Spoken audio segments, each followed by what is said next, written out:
Hi guys, welcome back to the ICC Women's T20 World Cup of 2026.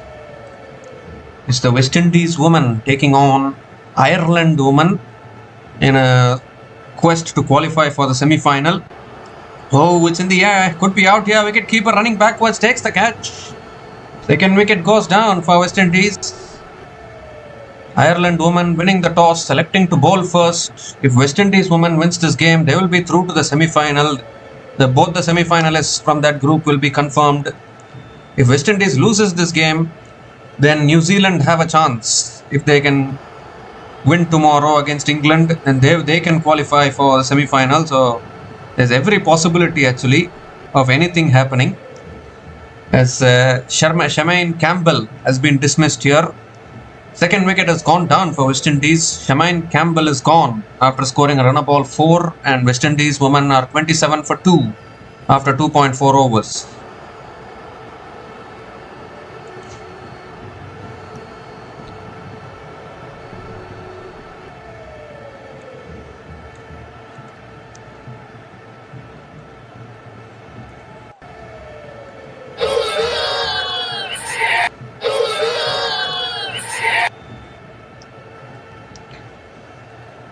So if we look at the changes made by both the teams today,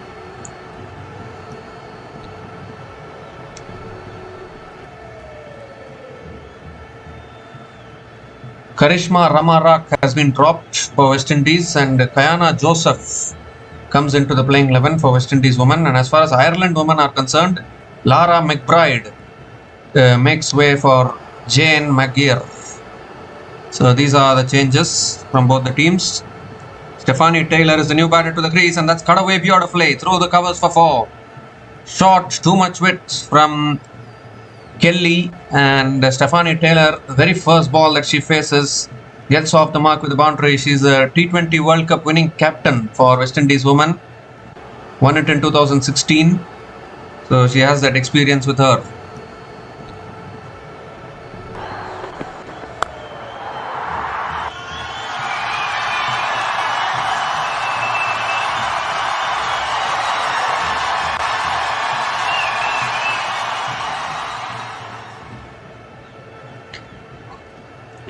This time it's back of the length, and Stephanie Taylor punches it straight to covers. Another dot ball to finish the over. 13 runs came from that over from Kelly, including the wicket of Shamaine Campbell, and West Indies women are 31 for 2 after 3 overs. So Kayana Joseph getting dismissed cheaply, and then Shamaine Campbell also unable to make a contribution. And once again it will be up to Hayley Matthews to deliver with the bat for West Indies. Earlier today, Pakistan women won their game against Netherlands, and they ensured that they don't finish with the wooden spoon this time around. So that is congratulations to Pakistan for winning that game. Orla Prendergast is into her second over, and that's a wide down the leg side to start. Has to reload that one again.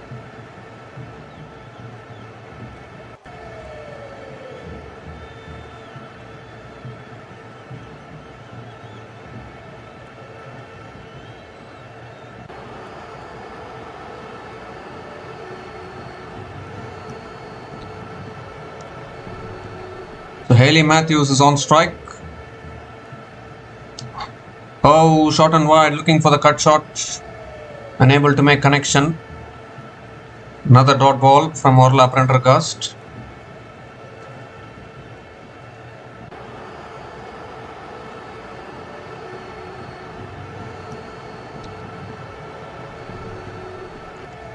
The West Indies will be looking for 140 to 150 probably.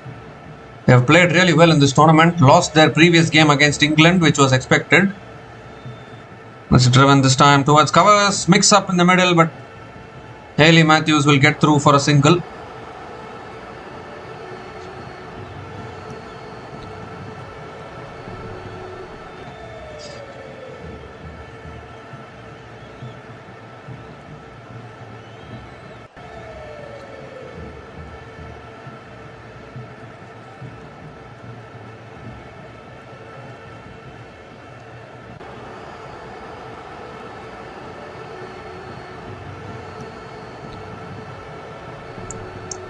4 more deliveries left in the over. Stephanie Taylor is back on strike.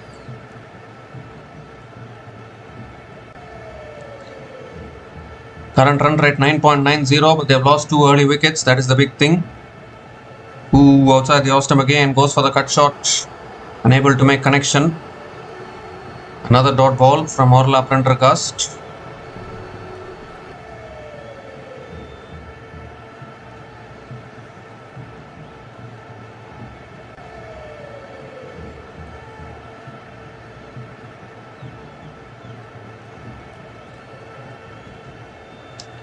Three more deliveries left in this over. Stephanie Taylor is a veteran, has a lot of experience. It's on the pads, flicked away again towards deep square leg. Stephanie Taylor picks up another single.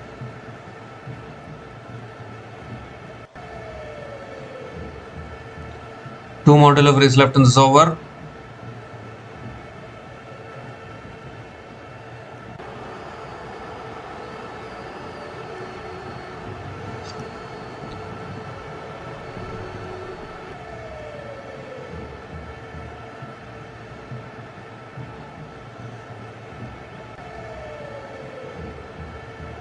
Hayley Matthews is back on strike. And this time it's full, driven back to the bowler by Hayley Matthews. Another dot ball from Orla Prendergast.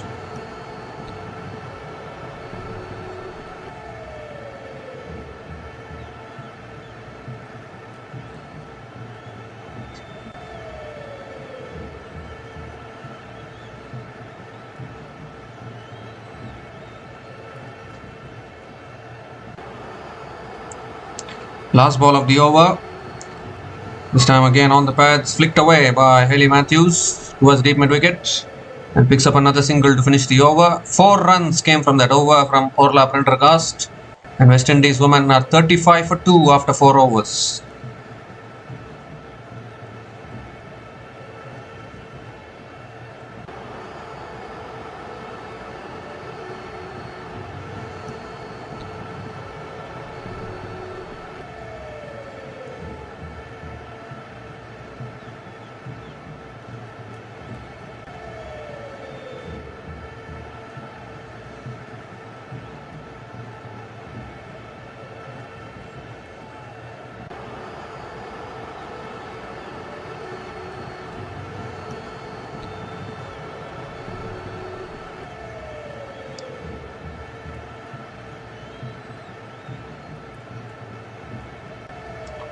So McGear is the new bowler into the attack now. In fact, she's into her second over.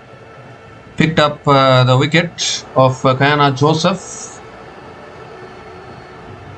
A left arm off spinner. Starts with a dot ball.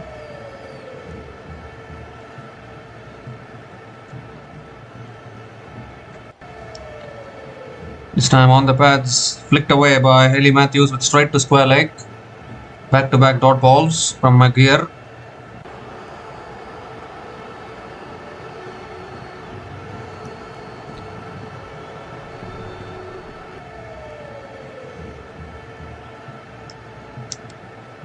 This time tossed up and driven down to mid-off. Hayley Matthews picks up another single.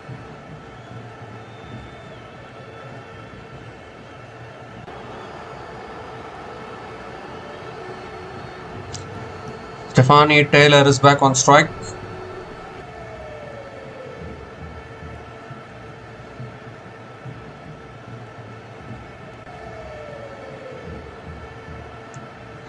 Ooh, quicker delivery on the stumps. A little bit of an inside edge from Stephanie Taylor. And another dot ball, bowling it flatter through the air there, McGear. This is a good over actually. Just one, it's a good over for Ireland. Just 1 run coming from this over, still 2 balls left.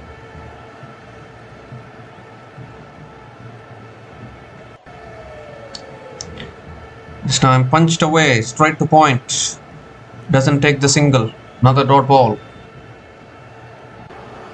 Both New Zealand women and Sri Lanka women looking at this game very closely, because if West Indies wins today, then everything will get confirmed in this group today itself.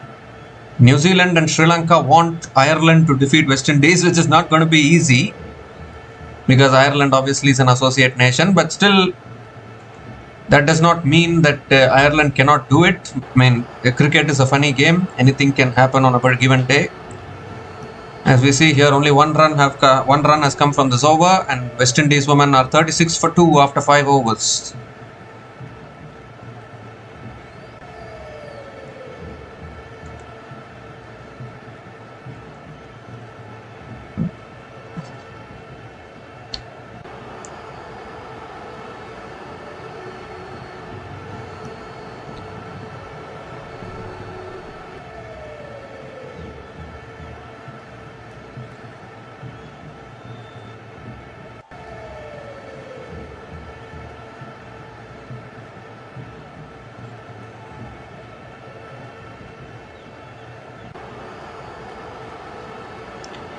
So the other McGear now coming into the attack. Let's see her full name. Jane McGear is the new bowler into the attack. And straight away, Hayley Matthews guides it towards third man and gets off the mark with a single.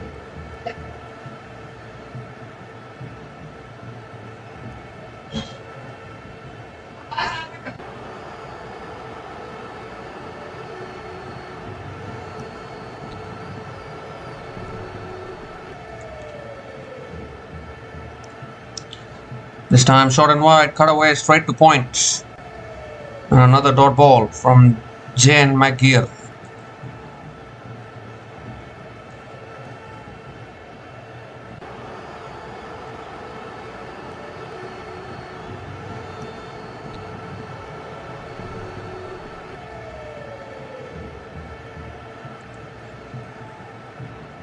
And this points table is not coming yet. Otherwise I could show it.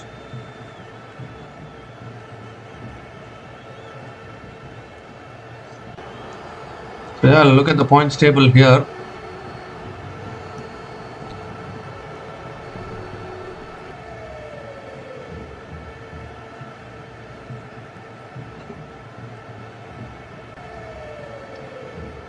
So actually West Indies, New Zealand women are having a better net run rate than West Indies women. So if West Indies women loses this game and then New Zealand beats England tomorrow, then West Indies will be eliminated and New Zealand will go through to the semi-final. As we see a no ball here, she has overstepped. It's going to be a free hit.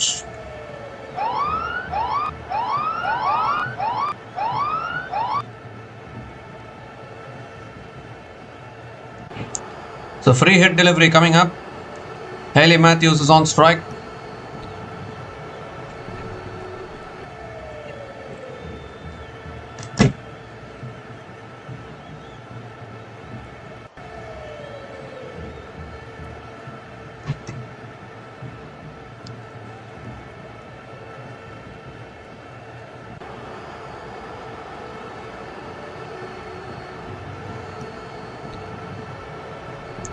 So 3 more deliveries left in this over.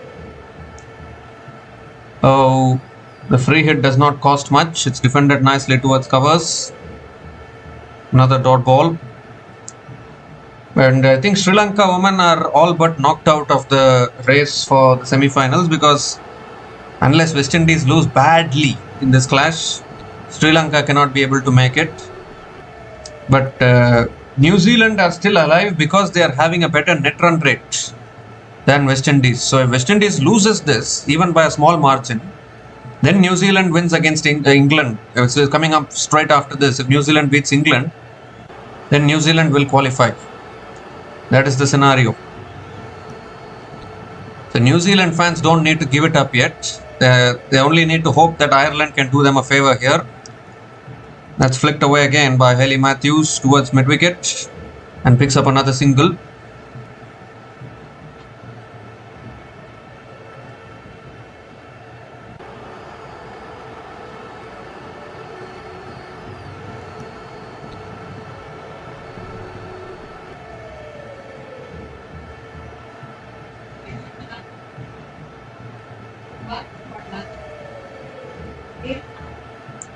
One more delivery left in this over. Stephanie Taylor is back on strike. Last ball of the over. Driven again straight to covers. Another dot ball to finish the over. 4 runs came from that over from Jane McGear. And West Indies women are 40 for 2 after 6 overs after the power play.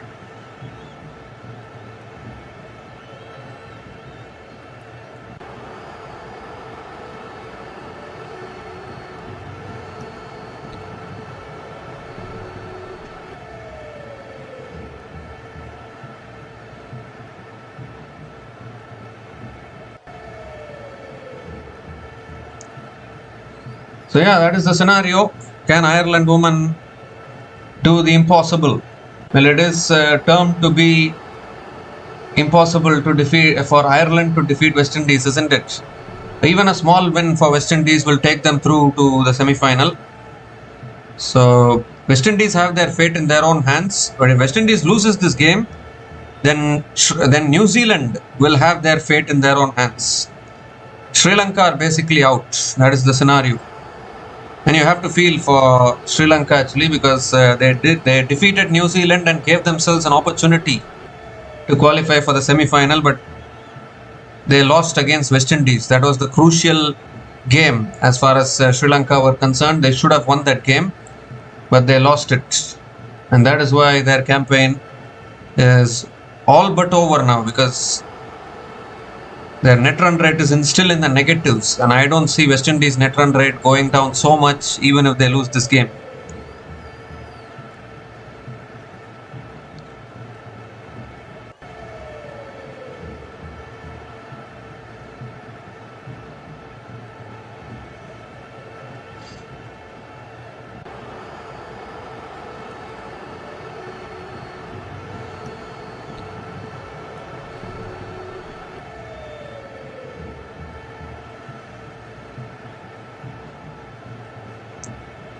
So West Indies women are 40 for 2 after 6 overs. It's also the time for the drinks break. They've lost 2 wickets, but still Hayley Matthews and Stephanie Taylor will be looking to take them to a good total. And I think the issue with all these associate teams is that they lack the experience to chase down even the smallest of totals. We saw it in the previous game as well. The previous game before this, where Netherlands couldn't even chase down 127. They started really well, but then crumbled, and that can happen. That can happen to associate teams because of inexperience. Even the simplest of situations will look tough for them. We see that even in men's cricket. You see teams like Nepal. Nepal sometimes play good cricket, but then they're not able to win games. They get themselves into good positions, but then lose them. Kara Moore is the new bowler into the attack, and that's cut away again by Hayley Matthews towards point. Another dot ball to start the over.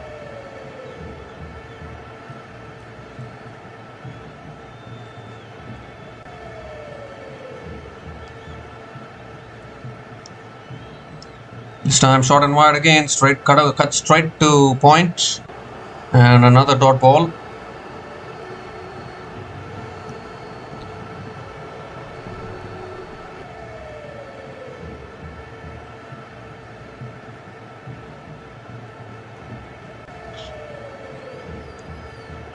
This time tossed up, driven away, out towards deep extra covers, and Hayley Matthews picks up another single.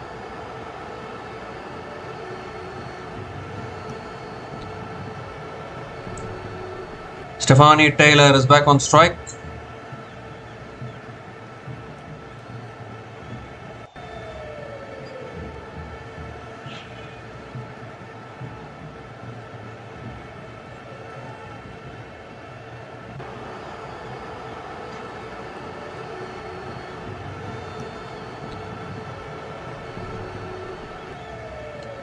Three more deliveries left in this over.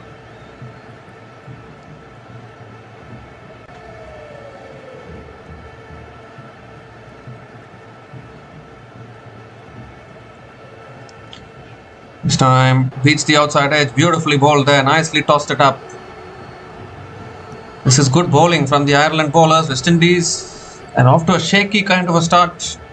These kind of teams try to recover from these kind of situations. It's simple for West Indies, isn't it? They win this game, they'll through to the semi-final. It's pulled again back to the bowler. Another dot ball from Kara Moore. So again, just one run coming from this over. Still one ball left.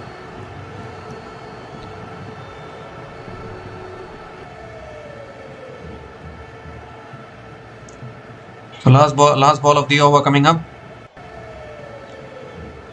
Shot again, pulled away towards deep mid wicket. And Stephanie Taylor will come back for 2. Another couple of runs to finish the over. So 3 runs came from that over from Kara Moore. West Indies women are 43 for 2 after 7 overs.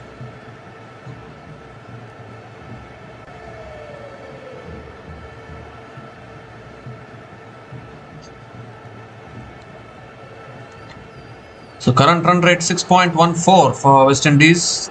They were in a similar kind of a situation even against Scotland, and somehow they managed to get to 150, and that was enough to defend against Scotland. And as I said, that is the problem, isn't it, for all these associate teams. A very brave decision actually from Ireland women to win the toss and bowl first, because they want to chase totals.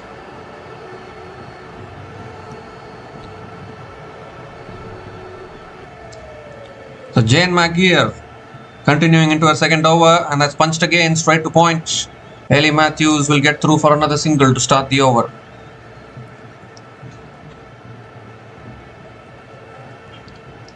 A very brave decision from Ireland women to win the toss and bowl first, because as far as all these associate teams are concerned, their weakness is to chase down totals. Even the simplest of totals, they can struggle to chase. So they would be better off batting first, try and put runs on the board and try and defend it. But unfortunately, even if they bat first, they score only 130, 140, which can be chaseable for the opposition. So they think, okay, rather than posting a below par score and losing it, why not chase totals?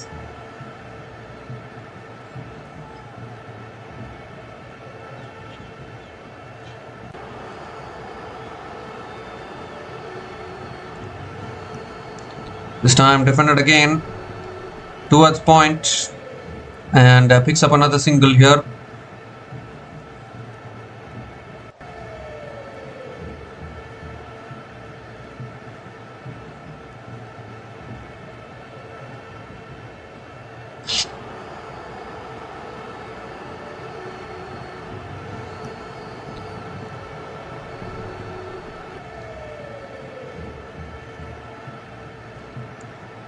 Oh, short and wide, cut away by Matthews. Deep extra covers, can't stop it. Too much width offered, and Ellie Matthews is too good a player to miss out on that. Puts it away to the boundary. Her third boundary in this innings, and a much needed boundary for West Indies.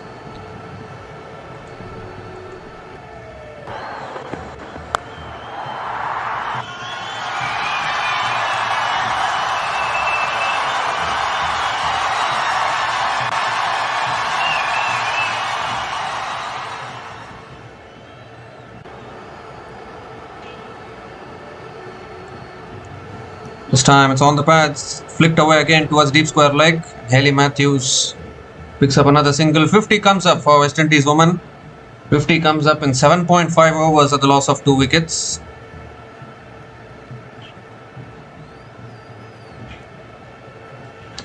Seven runs have come from this over, still 1 ball left.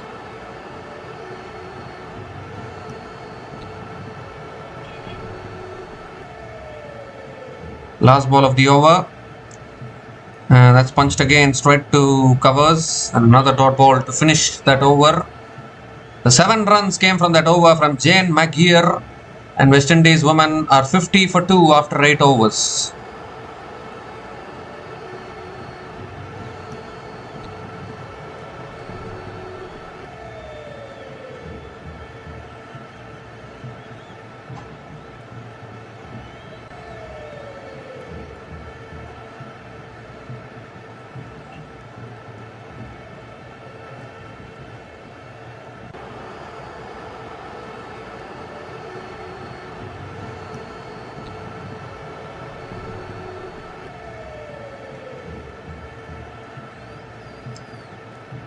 So Kara Moore is into her second over.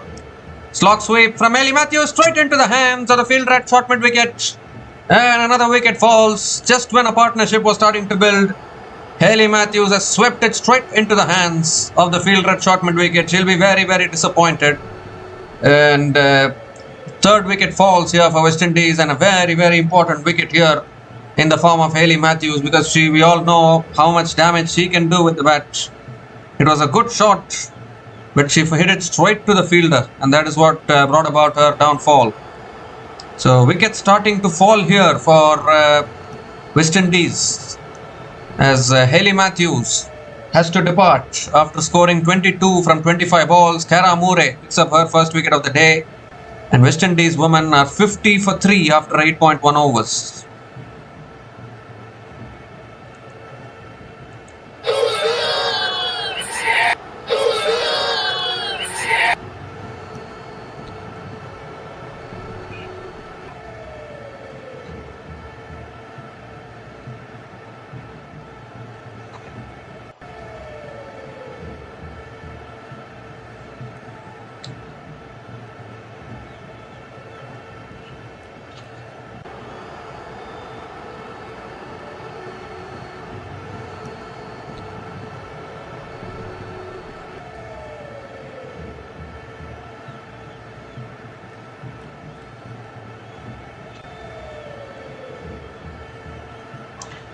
So Deandra Doughton comes in at number 5, new batter to the crease for West Indies women.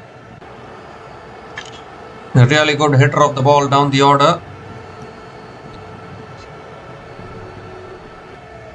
Second ball of the over. Oh, that's on the pads, looking to flick it away, gets it on the pads. And another dot ball from Kara Moore.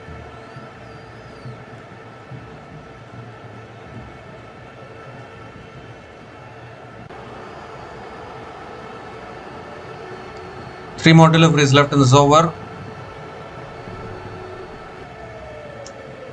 Ooh, again slower through the air, and Deandra Doughton defends it.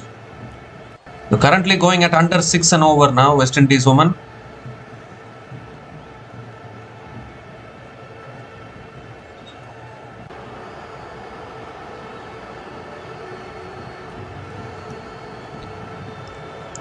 Ooh, inside edge there.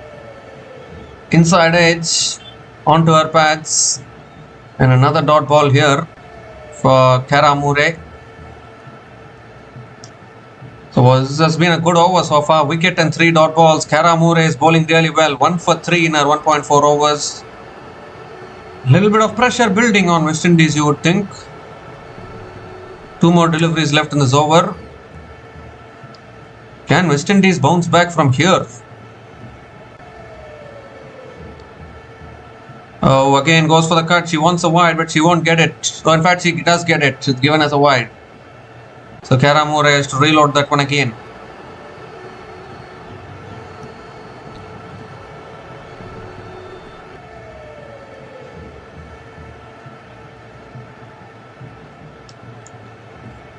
Short this time, pulled down the ground. Towards mid wicket, another dot ball. 1 more delivery left in this over.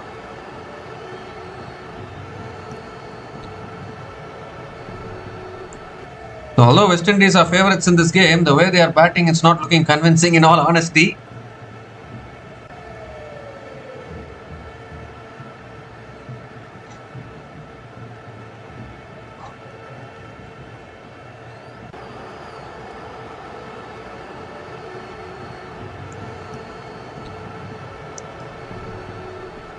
Another dot ball to finish the over. So just 1 run came from that over, including the big wicket of Hayley Matthews. As of now, Ireland women are on top. 51 for 3 after 9 overs, West Indies women.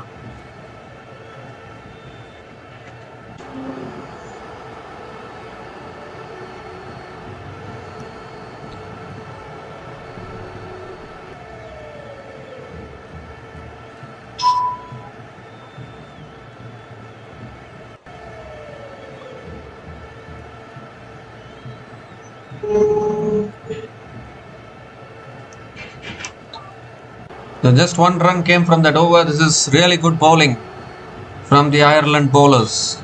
Orla Prendergast back into the attack. And that's cut away again by Stephanie Taylor towards deep extra covers. And picks up another single to start the over.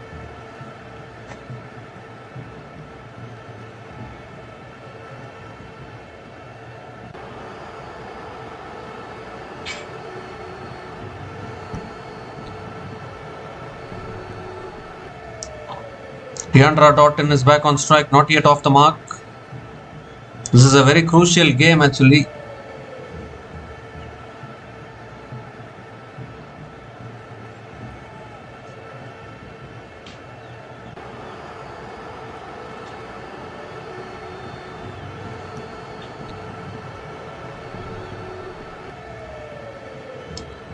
Oh, that's a bouncer, and Deandra Doughton ducks underneath it.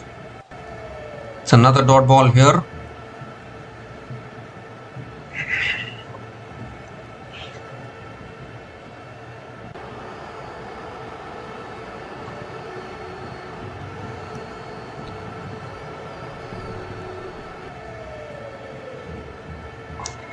Third ball of the over coming up.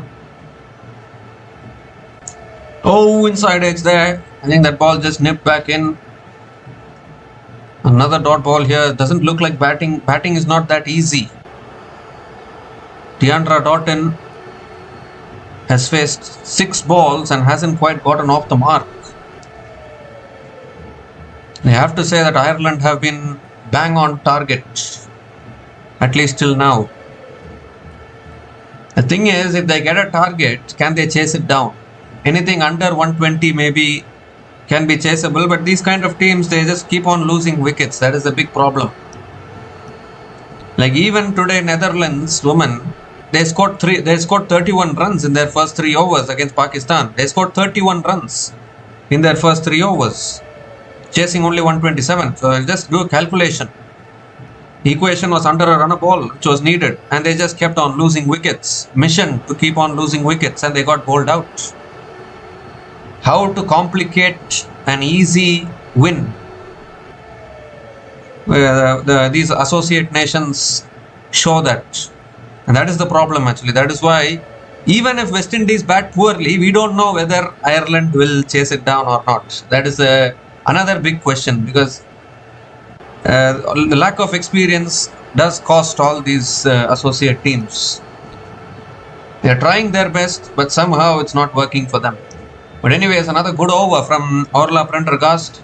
Just 3 runs came from that over, and West Indies women in a lot of trouble here. 54 for 3 after 10 overs.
So Amy McGeer is into her 3rd over, and Stephanie Taylor again drives it to covers and picks up another single to start the over. This is the match in which Deandra Doughton needs to prove why she is one of the destructive finishers in T20 cricket. That's tossed up again, drives it down the ground to long on, and Deandra Doughton picks up another single.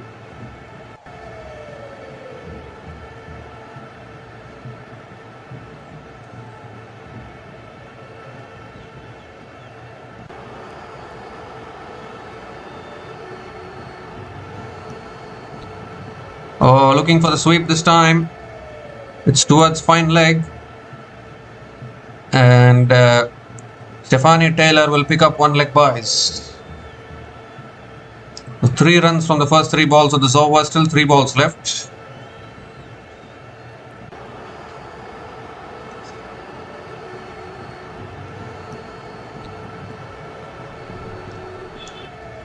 This time sweeps it towards deep square leg, no one back there, that'll be 4. That's a much needed boundary for West Indies. Deandra Doughton finally connects one properly and picks up her first boundary in this innings. West Indies need more of this.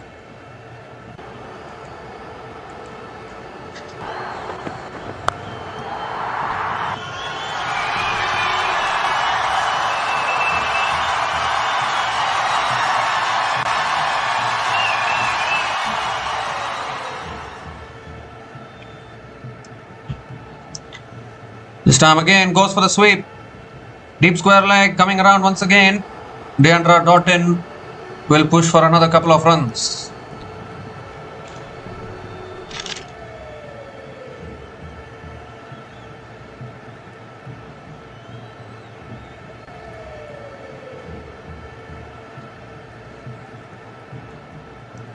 So one more delivery left in this over. Deandra Doughton back on strike. It's flicked away again by Doughton towards mid-wicket. He'll pick up the single, keeps the strike as well for the next over. 10 runs came from that over from Amy Maguire, and West Indies women are 64 for 3 after 11 overs.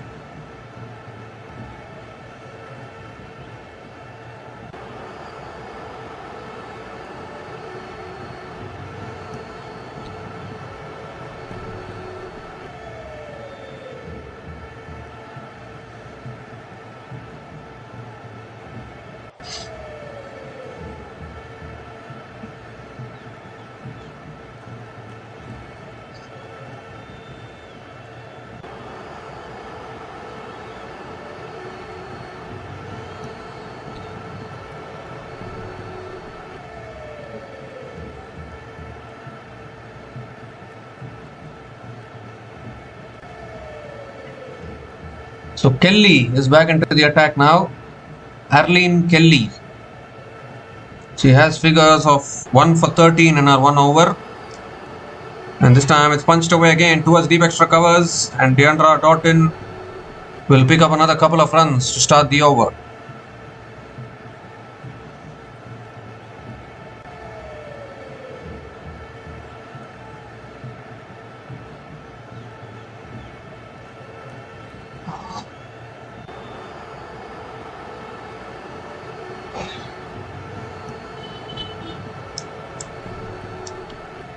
This time flicked again by Doughton out towards deep mid-wicket and picks up another single.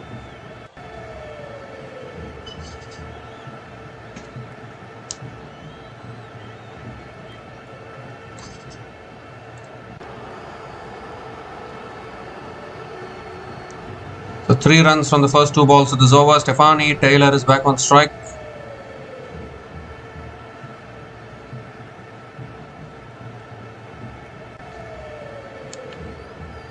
It's past the keeper, and that'll run away for 4. Keeper got a hand on it. I don't know whether that will be considered, and does not go away for 4.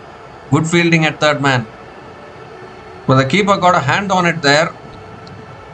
I don't know whether that was a catching opportunity, but well fielded actually at deep third man.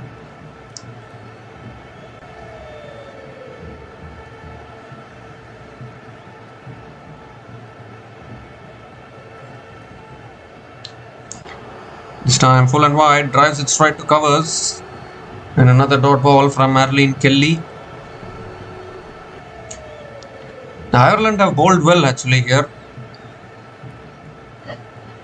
You never know actually if they can can restrict West Indies to around 120 or even below 120. It will at least look gettable. Whether Ireland gets it or not is another point altogether. But at least it will look gettable. Just like how after Pakistan scored only 126, it looked chaseable for Netherlands. But at the end of the day, they couldn't chase it because of inexperienced batting.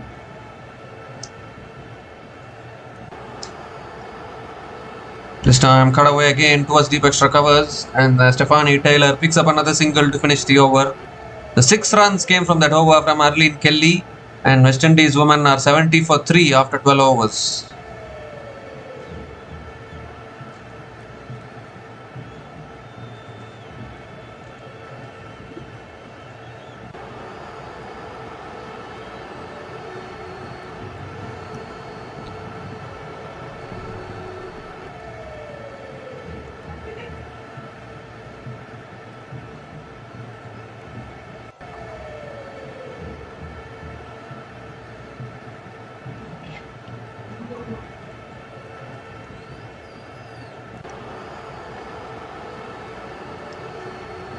So Amy McGeer is continuing into her 4th over.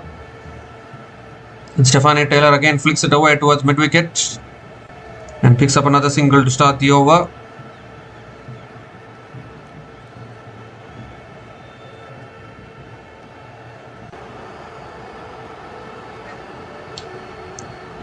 This time again driven down the ground by Stephanie Taylor towards long off and picks up another single. Still the current run rate is under 6. But West Indies, obviously, I think in the end overs they might look to accelerate. Moves across the stumps, looks to the sweep, uphill for LBW. Maybe impact is outside the line. It's given as not out. They might want to go for the review here. But I think they are not going for it. Impact will be outside the line, so it's understandable.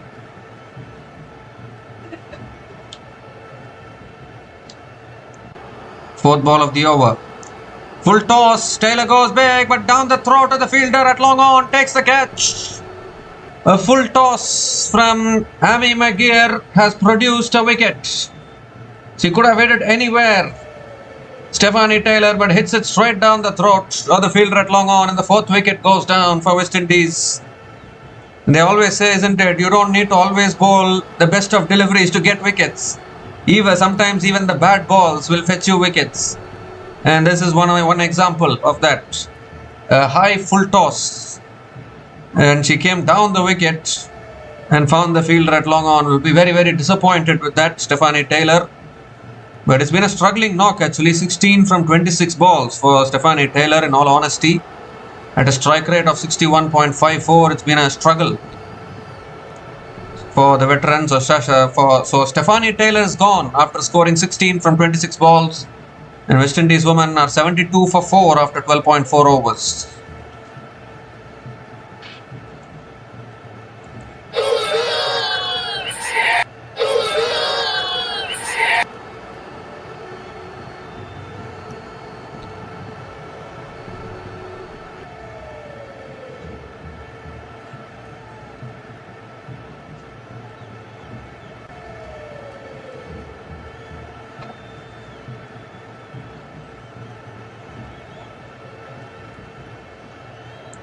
So Chinel Hendry is the new batter to the crease, coming in at number 6 for West Indies. Oh, that's a full delivery there from Magyar, and Chinel Hendry drives it towards covers and gets off the mark with a single. Bowled really well here, Magyar. Obviously that wicket ball was not a wicket taking delivery, but apart, if you remove that delivery there, she has bowled really well, Magyar. Last ball of the over. Deandra Doughton sweeps. Oh, misfield at square leg. That'll run away for 4, will it? No, the fielder comes around at deep mid wicket. So another single to finish that over. 4 runs came from that over from Amy Magyar, including the wicket of Stephanie Taylor. And West Indies women are 74 for 4 after 13 overs.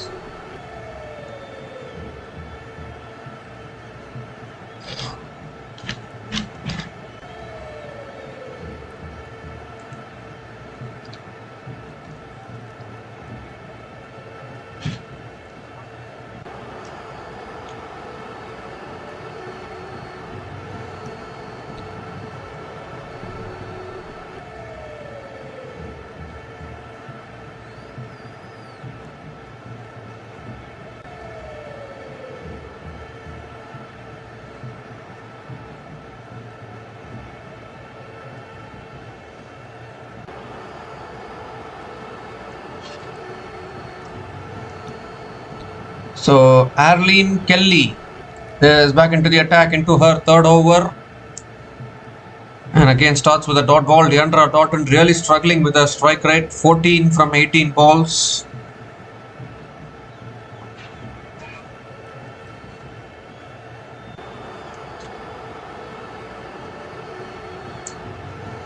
Can Ireland really restrict West Indies to 120 or below?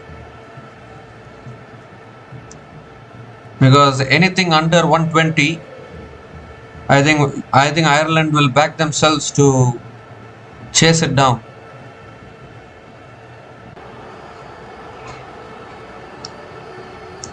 This time cut away again towards deep extra covers, and Deandra Dotton might want to push for 2. And she will get 2. Another couple of runs for Deandra Dotton.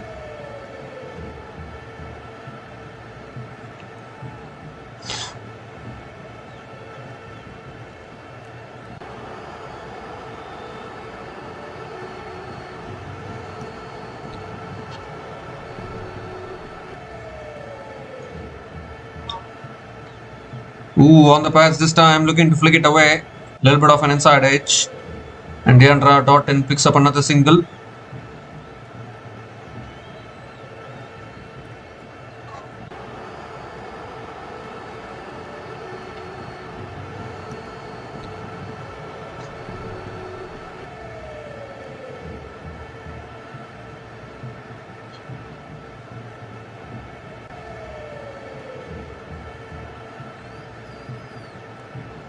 Oh, is that too wide? Yes, it is given as a wide by the umpire. Arlene Kelly has to reload that one again.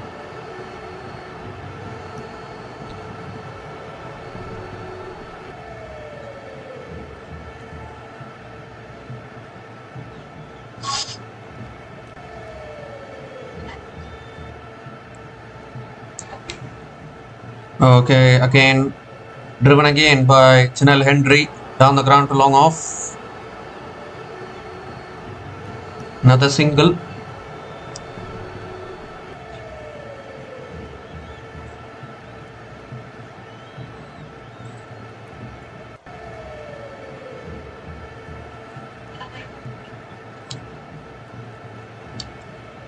Short and wide, cut away by Deandra Dotton, out towards deep extra covers, and picks up another single.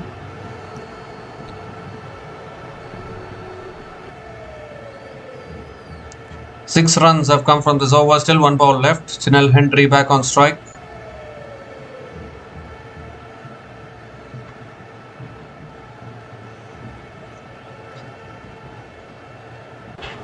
Last ball of the over coming up.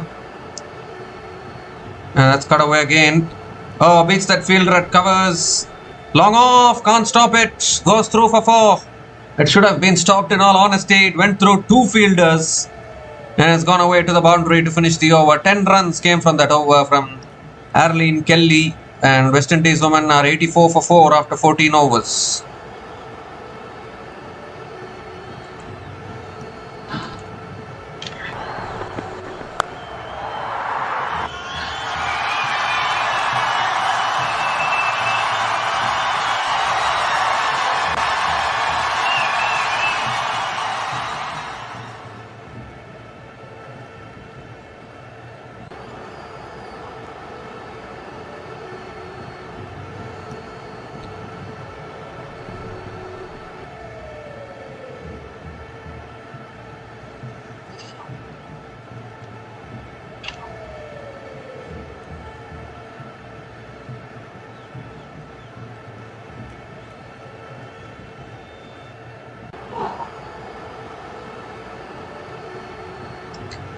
So West Indies women are 84 for 4 after 14 overs, and it's also the time for the drinks break.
So we come to the end of the drinks break.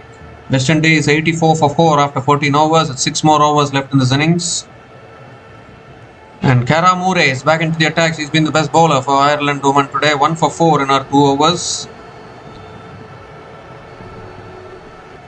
And that's pulled away again by Deandra Doughton towards deep mid wicket and picks up another single to start the over.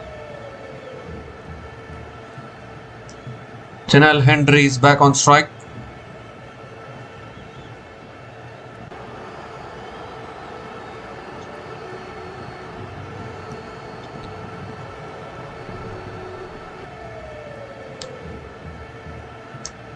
This time punched again towards mid wicket.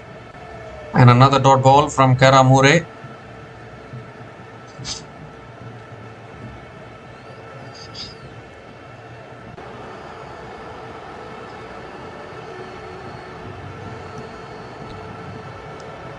Two runs have come from this over.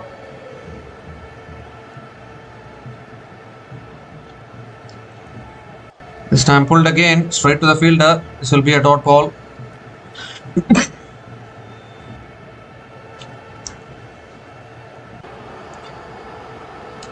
So 3 more deliveries left in this over. 2 runs from this over so far.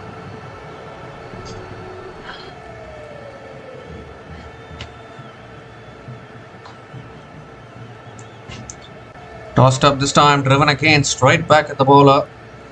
And another dot ball.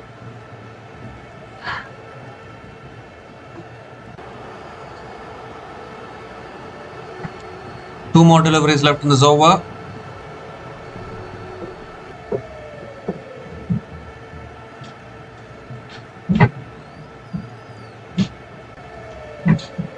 Punched again towards point, and Deandra Doughton picks up another single.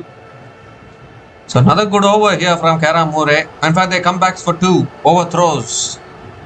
Overthrows sloppy there from Ireland. It should have only been a single.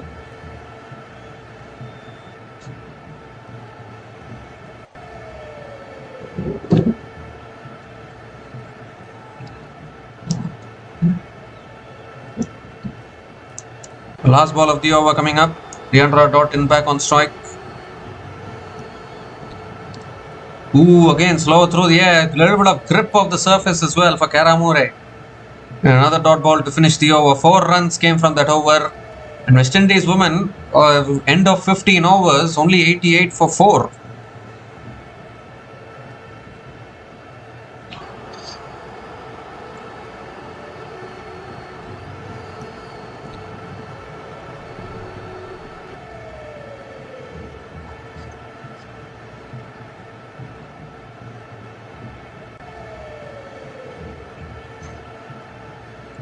So 5 more overs left in this innings now for West Indies.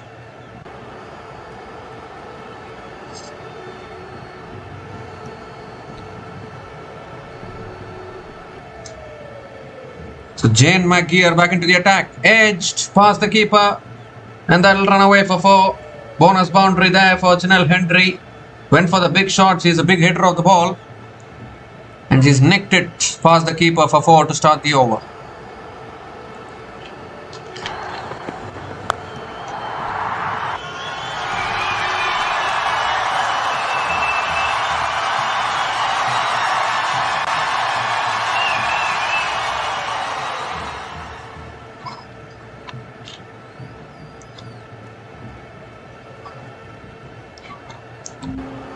Shot this time, pulled away again by Janelle Hendry towards deep mid wicket. Might push for 2, coming back for 2.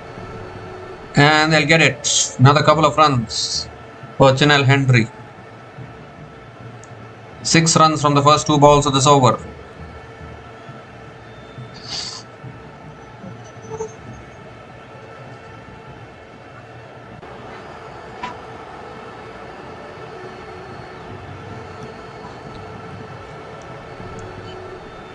Janelle Hendry back on strike. This time cut away again towards point, and another single for Janelle Hendry. Really good bowling actually from Jane McGeer.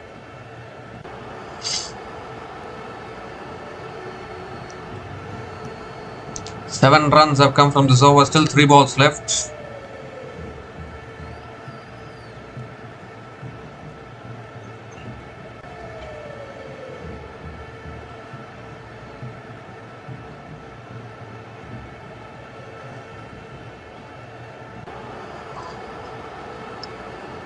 Oh, looks for the reverse sweep. Unable to make connection. And another dot ball. Deandra Doughton has struggled here. 21 from 27 balls with only 1 boundary. At a strike rate of 77.78.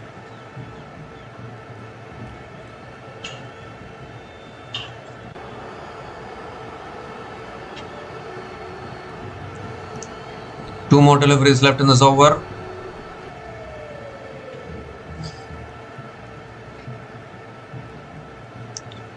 Fifth ball of the over coming up. Full toss, it's in the air and taken. At mid-off. Goodness gracious me, not for the first time we are seeing a batter hitting a full toss straight into a fielder's hands. And Deandra Doughton does not want to go. Maybe she wants to check whether it's a no ball or not. But she hit it straight into the hands of the fielder at mid-off there. And Jane Maguire strikes for Ireland. I think that's a high no ball. I think that's what they want to check probably. Do they want to check whether it's a no ball or not?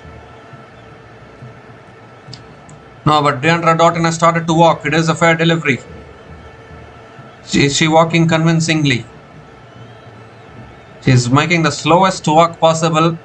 Or is she disappointed that she hit a full toss to the hands of mid-off there?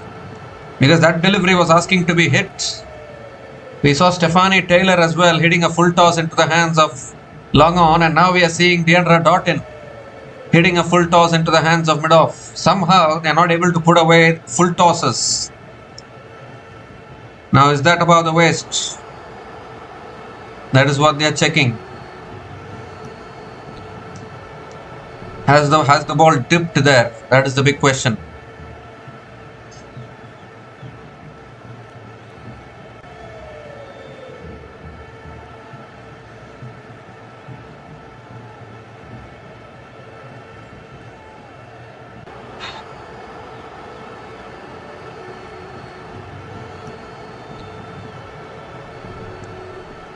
So they're checking for the no ball here. You might want to look at the ball trajectory. See whether the ball was dipping or not.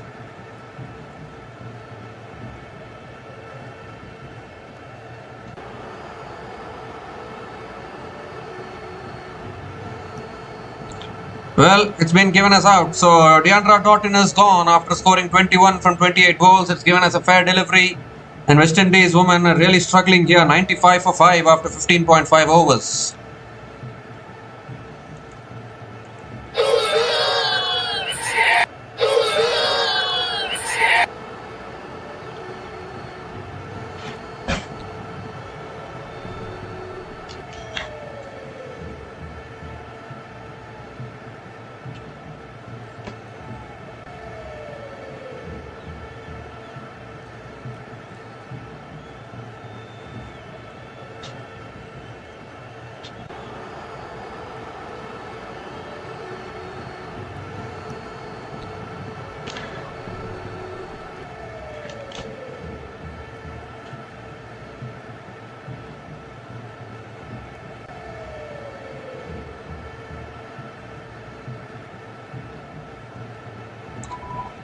So Jazara Clarkston is the new batter to the crease, coming in at number 7.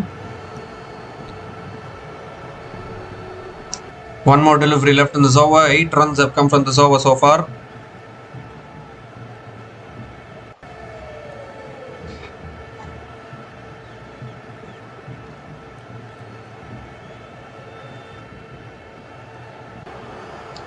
And Jane Maguire bowls a wide here.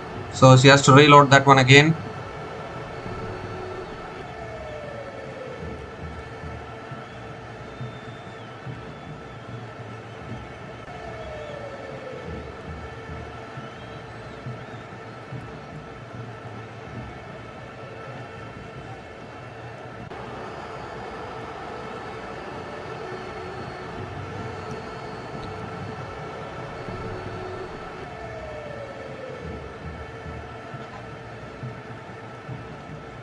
So again, well bowled by Jane McGeer. Another dot ball to finish the over. 8 runs came from that over, including the wicket of Deandra Doughton, and West Indies women are 96 for 5 after 16 overs. 4 more overs left in this innings. Cara Moore into her last over. She's been the best bowler so far. Again tosses it up. Chinel Hendry drives it straight to covers. And another dot ball to start the over. This has been the problem for West Indies.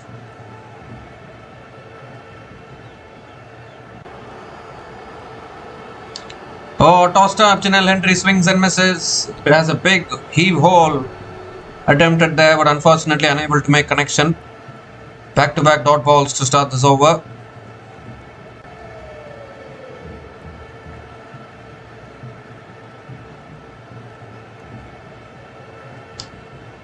Four more deliveries left in this over. Oh, again on the stumps. Bowled it flat at that time, Cara Moore. And Chinel Hendry defends it back to the bowler. Another dot ball here.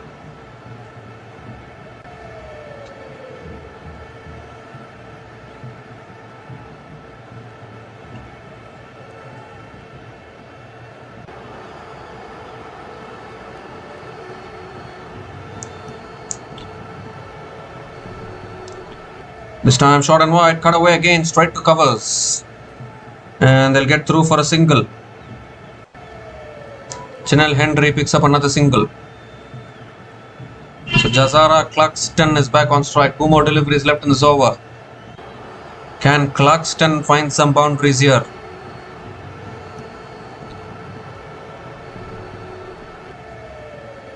I think she's getting some treatment here.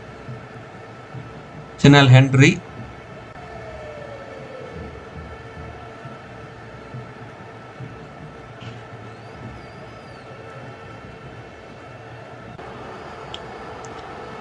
Down the track, drives it past covers.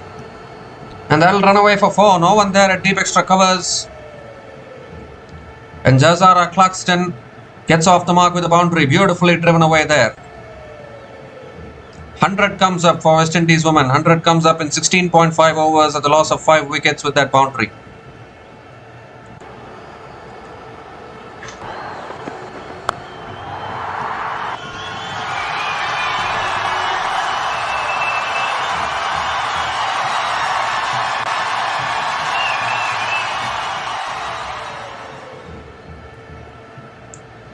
Last ball of the over, hits it in the air. Fielder takes the catch at covers. And the 6th wicket goes down. Beautifully taken there at covers, running across to his right, completing the catch. And just after hitting the boundary, Jazara Clarkston has thrown it away there. Just couldn't get hold of it. The fielder at covers moving across really well to her right, completing the catch. And what a spell this has been from Cara Moore. 2 for 13 in her 4 overs. Jazara Clarkston out for 4. And West Indies women are 101 for 6 after 17 overs.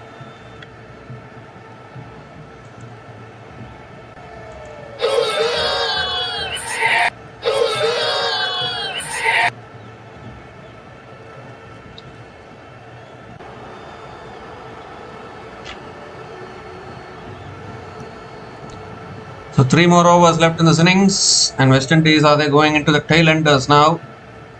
Janelia Glasgow is the new batter to the crease, coming in at number 8. Jane McGeer now into her last over. Ooh, almost an inside edge there. And Jane Glasgow gets off the mark with a single. Janelia Glasgow. I'm sorry, Chinel Hendry picks up the single. So Janelia Glasgow is back on strike now.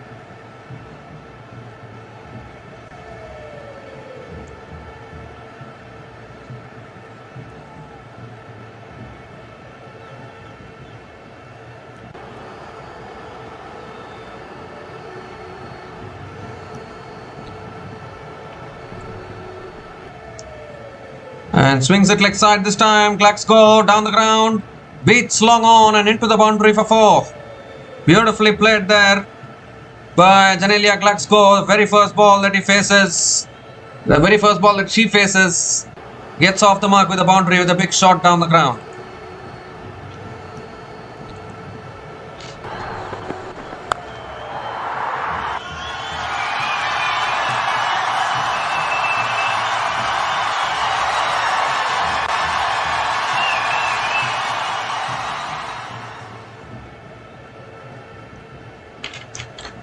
This time it's full, it's flicked away towards deep mid wicket. And Janelia Glasgow picks up another single.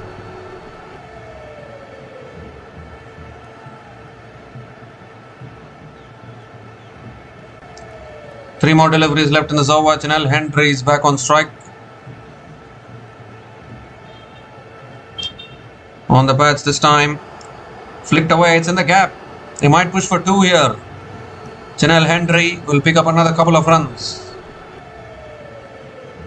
8 runs have come from this over. Much better over for West Indies. If they can get above 120, then Ireland's required run rate will be above 6. And when the required run rate is above 6 during any run chase, particularly for against these associate teams, then anything can happen. So basically looking for 120. West Indies here. Goes for the cut shot again towards deep extra covers. And picks up another single.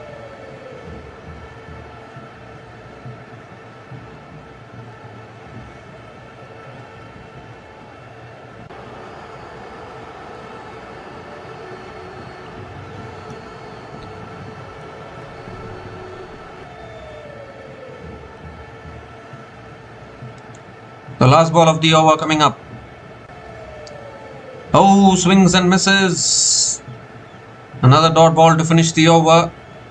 9 runs came from that over from Jane Magyar. And West Indies women are 110 for 6 after 18 overs.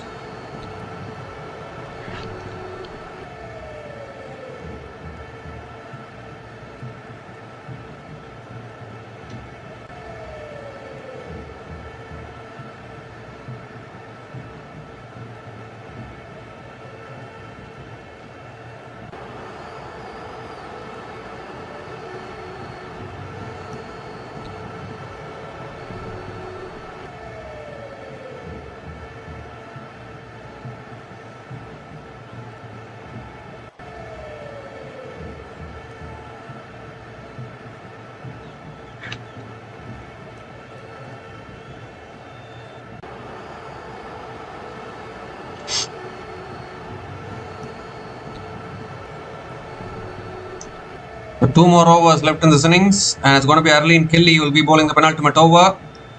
Let's cut away again down the ground, long off, does well, and Janelle Hendry picks up another single to start the over.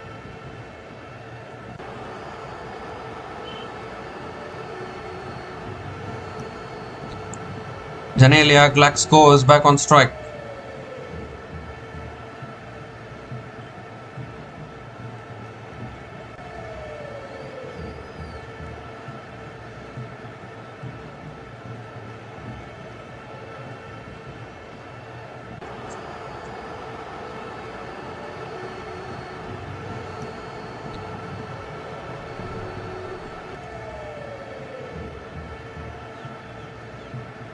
Eleven balls left in this innings.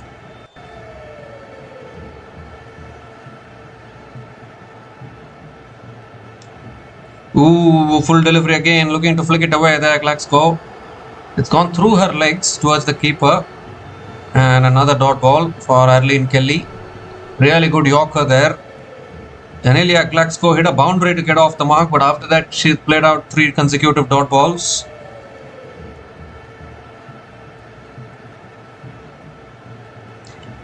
Third ball of the over coming up. Looking for the drive inside edge towards fine leg.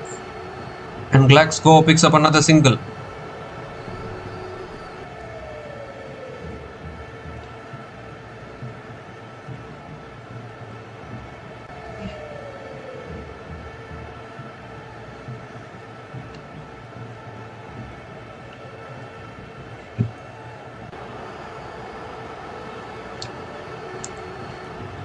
This time driven down the ground by Janelle Hendry towards long off. Picks up another single.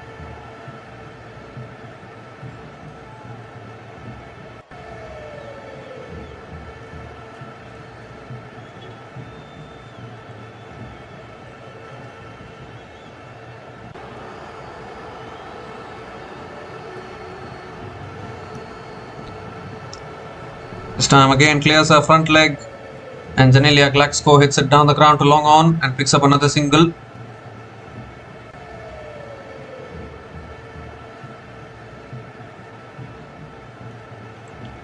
4 runs have come from this over, still 1 ball left.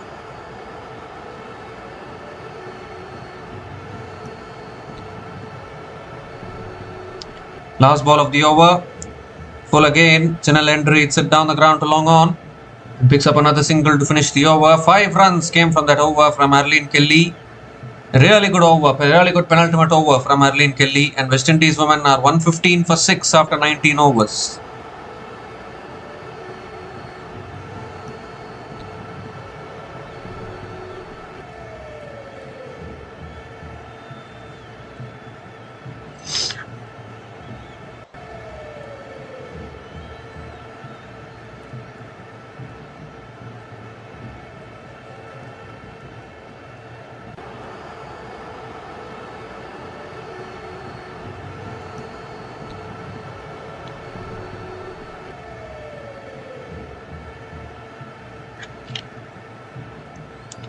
So Orla Prendergast is going to be bowling the last over. Can they cross 120? Wide down the leg side. Prendergast has to reload that one again. Not a good time to be bowling an extra there for Ireland.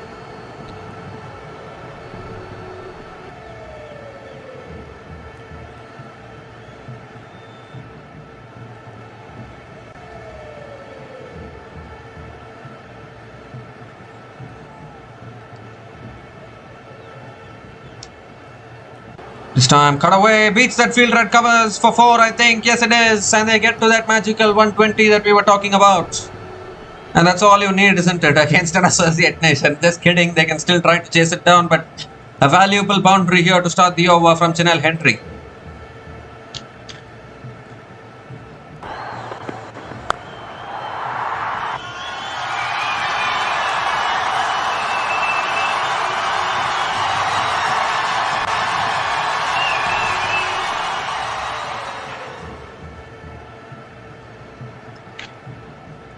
Second ball of the over. Oh, that's right up in the block hole. A little bit of an inside edge towards square leg. And Chinel Hendry picks up another single. So 4 more deliveries left in this over.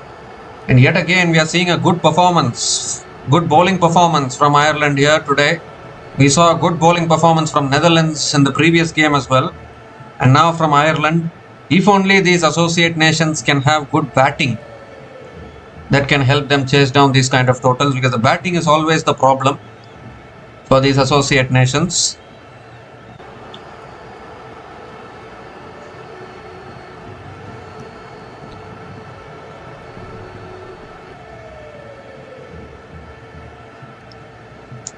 Orla Prendergast coming around the wicket now.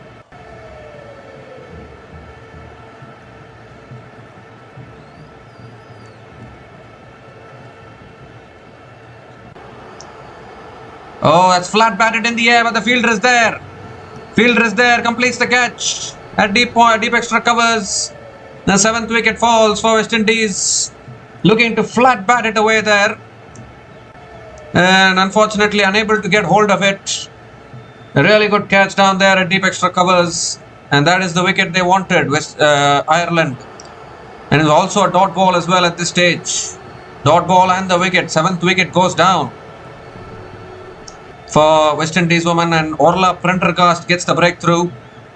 Janelia Glasgow has to go.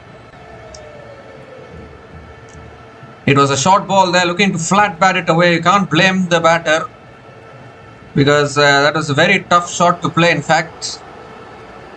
And she has found the fielder down at deep extra covers. Janelia Glasgow is out for a run of ball 7, and West Indies women are 121 for 7 after 19.3 overs.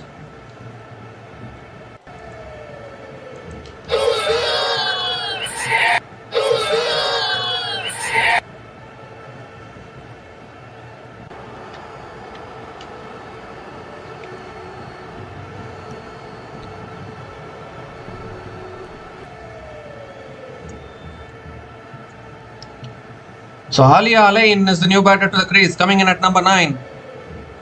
3 more deliveries left in this innings.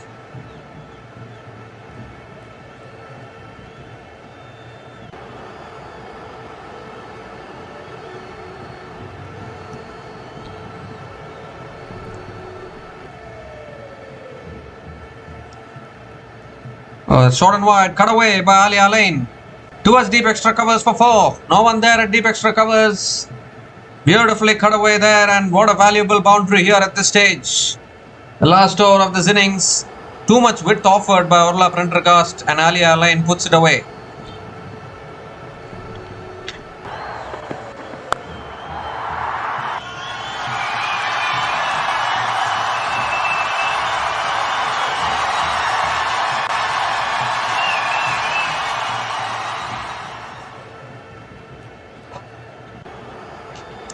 Oh, this time swings it away leg side towards deep mid wicket. Picks up just a single. 126 on the board, still one ball left. Remember what Pakistan got in their previous game? Remember what Pakistan got 126. Exactly 126 they got, and they defended it. Now again another 120 plus target for an associate nation. Can they chase it down this time around? That is the big question.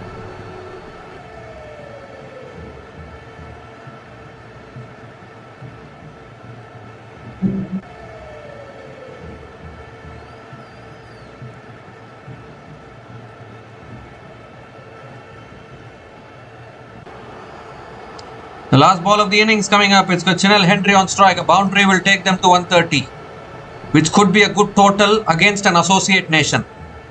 It could be a bad total or a below par total against a full member nation. So always the scenario changes depending upon the association, depending upon the opposition. That looks like a no ball. It's given as a no ball for above waist. It's not an above waist no ball. It's looks like the ball is too high. It's given as a no ball for height, and it's going to be a free hit. But anyway, it's only one more delivery left in the innings, and it's going to be a free hit as well.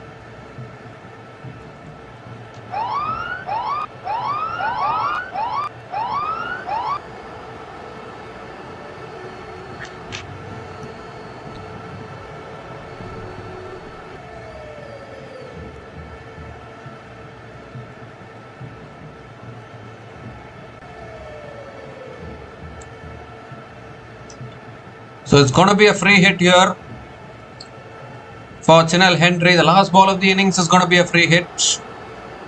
She was asking for the wide. She got a no ball and a free hit. So she got one step further probably, because you can't get dismissed of this delivery now. And I don't know what she's having. She's still having a problem with something probably. I don't know what problem it is.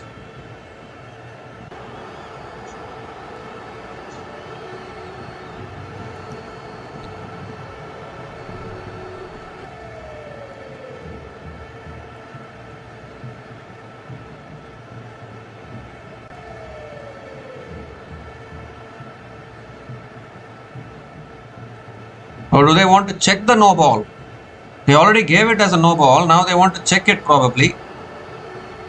But it was already given, right? What is there to check once again? It's already given as a no ball. So do you need to check it again? I'm not quite sure.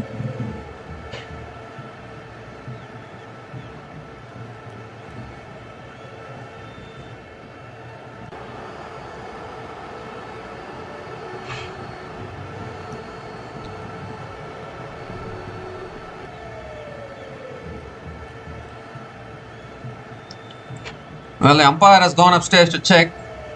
Well, if it is given as a no ball, then won't you be happy with it? Won't Chinel Henry be happy with it? She was complaining about something. Is it a no ball or a wide? That is the big question here. Well, it is given as a no ball finally. So finally it has been given as a no ball. So after all the confusions, no ball has been given. It is a free hit. So last ball of the innings coming up once again from Orla Prendergast. Chinel Henry on strike. Free hit it is. Oh, so it looks to be swing big but unable to make connection. It's gone off the pads. Just one leg pass to finish off. She'll be very disappointed there. Son Chinel Henry just unable to get it away there. One leg pass to finish off the innings. 13 runs came from the last over, including the wicket of Janelia Glaxgo. And West Indies women finished their 20 overs on 128 for 7 at the end of their 20 overs. And remember what Pakistan got in their previous game? They got only 126 and they defended it. So you never know actually. And now West Indies women have batted first and they have got 2 runs more than what Pakistan got in their previous game. As they say, isn't it? Every run is valuable in T20 cricket. 2 extra runs than Pakistan. But yeah, if you look at West Indies innings, they struggled a lot. Kayana Joseph got out early. Shamaine Campbell got out early. Hayley Matthews scored 22 runs but at a very low strike rate, 22 from 25 balls with 3 boundaries at a strike rate of only 88. Stephanie Taylor, another struggling innings, 16 from 26 balls with only 1 boundary at a strike rate of 61.54. Deandra Doughton, 21 from 28 balls with only 1 boundary at a strike rate of 75. So many batters batting at under 100 strike rate in T20 cricket is not going to help the team. Chinel Henry towards the end scored some boundaries, otherwise they might have ended up below 120. Chinel Henry unbeaten on 27 from 21 balls with 3 boundaries at a strike rate of 128.57. And Jazara Clarkston scoring 4 from 3 balls as well with only 1 boundary. So, I mean, it's a struggling batting effort from West Indies, you have to say today. They have struggled their way to 128 for 7 at the end of their 20 overs. And if you look at the Ireland bowlers today, Amy Magyar 2 for 22 in her 4 overs, and Orla Prendergast 1 for 29 in her 4 overs. Arlene Kelly 1 for 34 in her 4 overs. Jane Magyar 1 for 28 in her 4 overs. Cara Amure, the pick of the bowlers, 2 for 13 in her 4 overs. So at an economy of 3.25, brilliant spin bowling from Cara Amure. And Ireland women restricting West Indies to 128 for 7 at the end of their 20 overs. So, Ireland women, when they come out to bat, will need 129 runs to win this match from their full quota of 20 overs to keep the semi-final race. Very, very exciting. If Ireland women wins this game, then West Indies will be on hold, because if New Zealand wins tomorrow, then New Zealand go through to the semi-final. So plenty of scenarios are still available. Netherlands couldn't chase down 127 in the previous game.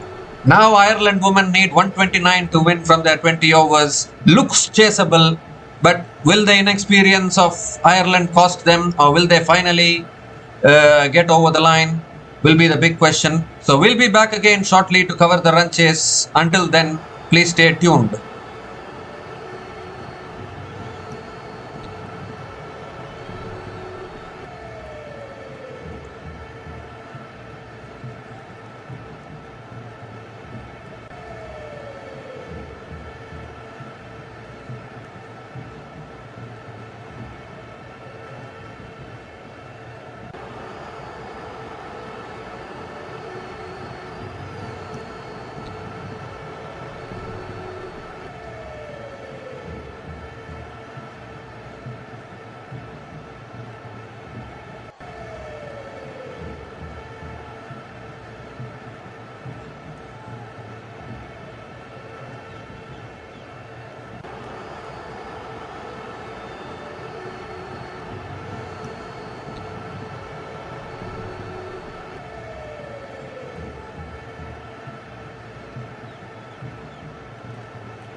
So hi guys, welcome back to the run chase here. Ireland women have got off to a good start in this run chase. 27 for 1 after 4.1 overs, as Gabby Lewis has just gotten dismissed, but Hunter at the other end is going really well, finding the boundaries. 15 from 14 balls, but she's not on strike now. Orla Prendergast is on strike as we see another wide down the leg side from Munisar.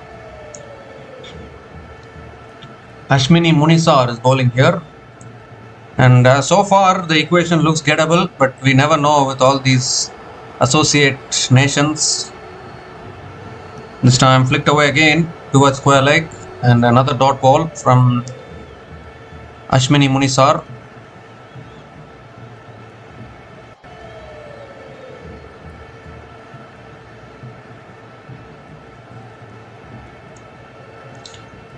This time again flicked away towards short fine leg, and another dot ball from Ashmini Munisar.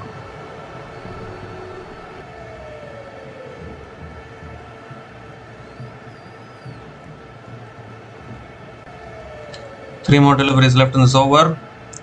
Goes for a sweep. Prendergast. It's no one there at deep square leg, and that'll be another boundary. Beautifully swept away there by Orla Prendergast. Gets off the mark with a boundary.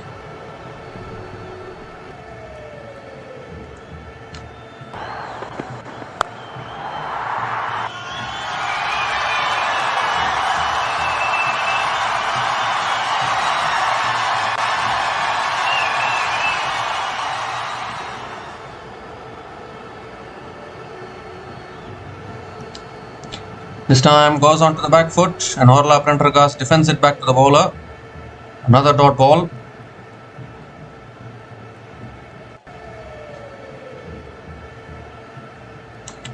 So last ball of the over coming up from Munisar. This time tossed up, and Prendergast drives it towards covers. Another dot ball to finish the over. 6 runs came from that over, including the wicket of Gabby Lewis, and Ireland women are 32 for 1 after 5 overs.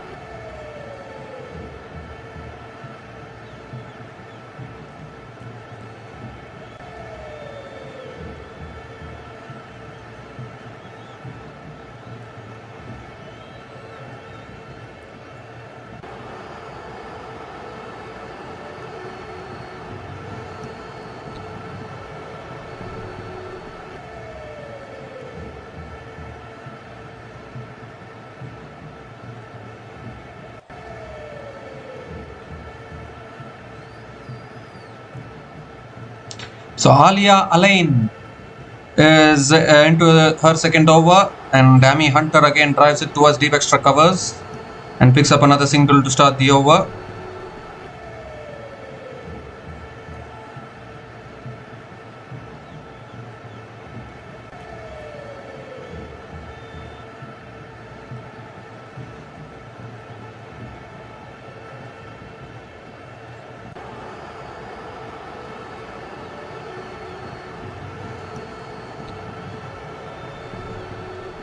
Orla Prendergast is back on strike.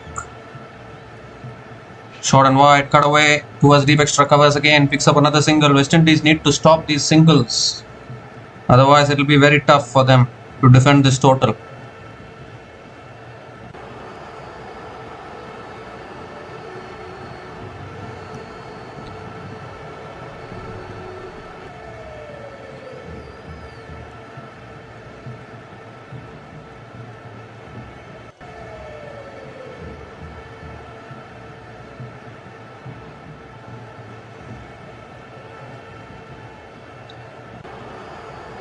Amy Hunter is back on strike.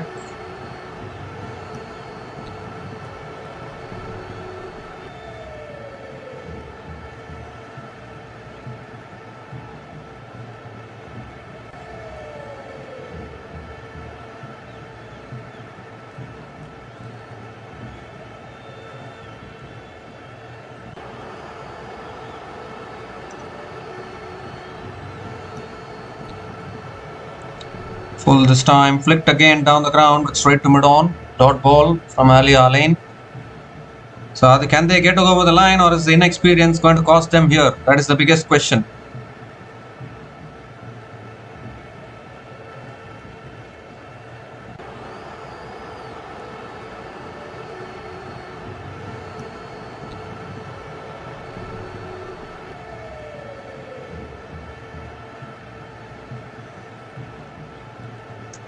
This time again back of the length, flicked away towards mid-wicket.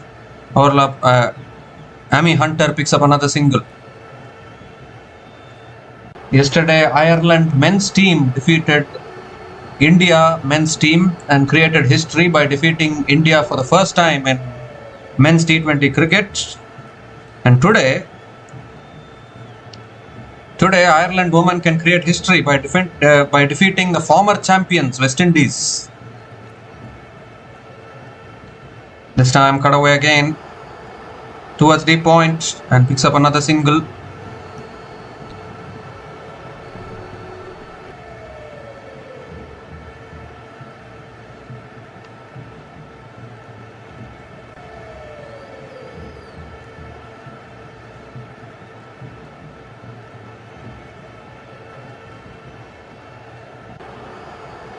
This time cut away again by Orla Prendergast towards deep point, and will push for 2 here. And Orla Prendergast will pick up another couple of runs to finish the over. 5 runs came from that over from Alia Alain, and Ireland women are 37. Ireland women are 37 for 1 after 6 overs after the power play, and it's also the time for the drinks break.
So we come to the end of the drinks break, and it's Kayana Joseph who is the new bowler into the attack for West Indies.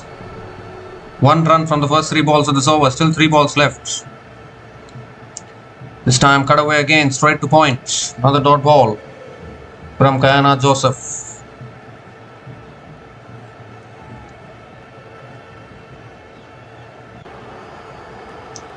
Two more deliveries left in this over. Prendergast. This time cuts it away again as she found the gap. Deep extra covers coming around. They're coming back for 2. Good running between the wickets. Couple of runs for Orla Prendergast.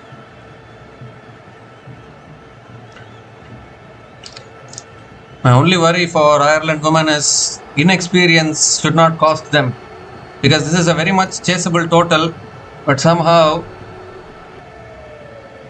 sometimes the inexperience just I think the pressure gets to them in these kind of situations. Let's cut away again, straight to point.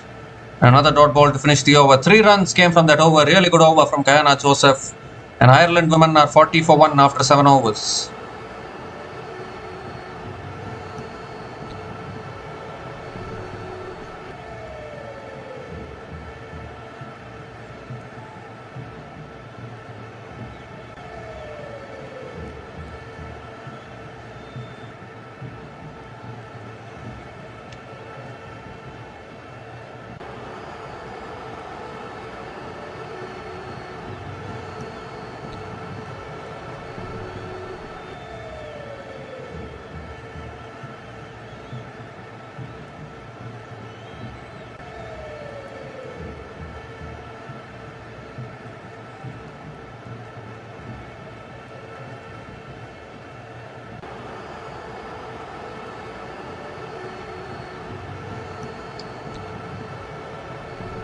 So Afi Fletcher is the new bowler into the attack and starts with a wide down the leg side.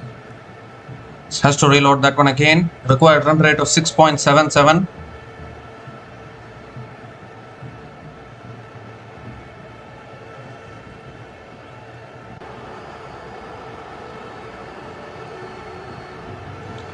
This time tosses it up. Amy Hunter sweeps it leg side towards deep mid wicket and picks up another single to start the over.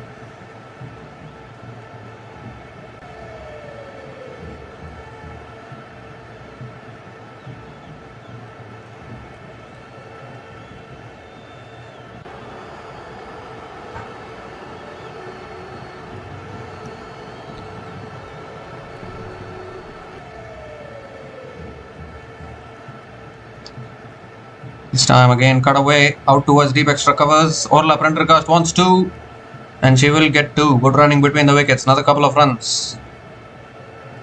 Required run rate comes down to 6.71.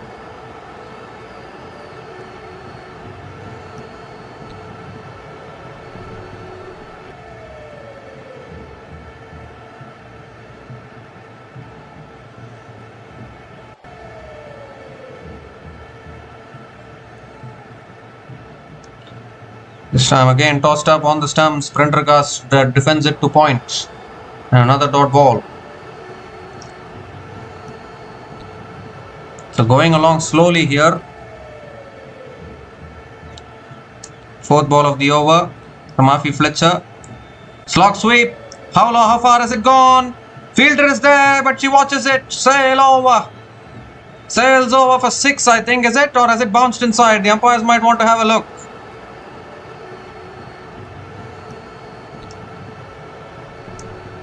It is given as a boundary for Orla Prendergast.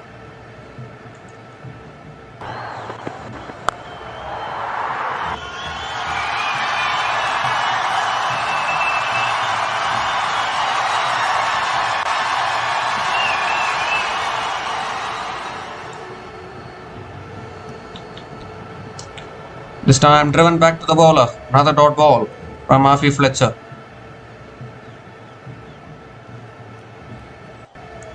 Eight runs have come from this over, still 1 ball left.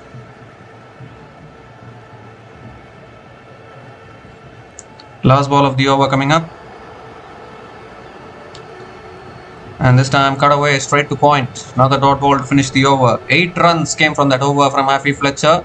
And Ireland women are 48 for 1 after 8 overs.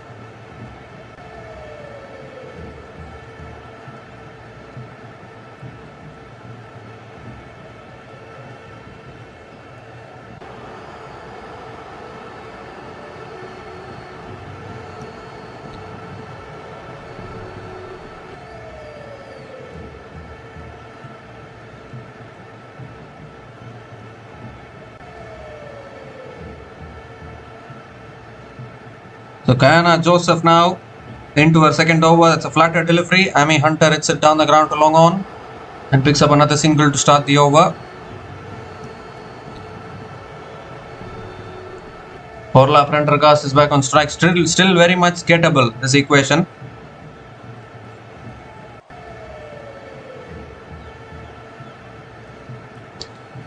This time again down the track, tries straight to point. Dot ball here. The more the gap widens between the number of runs required and the balls remaining, more the pressure will build on these teams. That is why it's very important to always keep rotating the strike at least. This time again down the ground from Prendergast out towards long off and picks up another single. 50 comes up for Ireland women. 50 comes up in 8.3 overs at the loss of 1 wicket.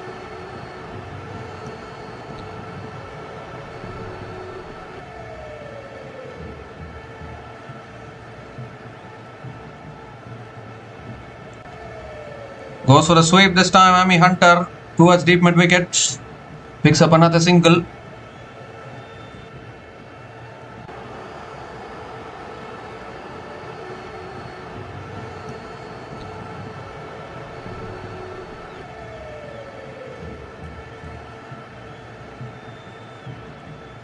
Oh, shot this time. She's pulled that one beautifully. All the way for 6, is it? Yes, it is. Clears the boundary, I think. Or has it? They're going to have a look at it. Has it bounced inside? It was too short from Kayana Joseph. Terrific shot there from Orla Prendergast. And that'll release. It's given as a 6. So first 6 of this innings for Ireland women. I think first 6 in this entire game probably. It comes at the bat of Orla Prendergast and that releases the pressure a little bit for Ireland.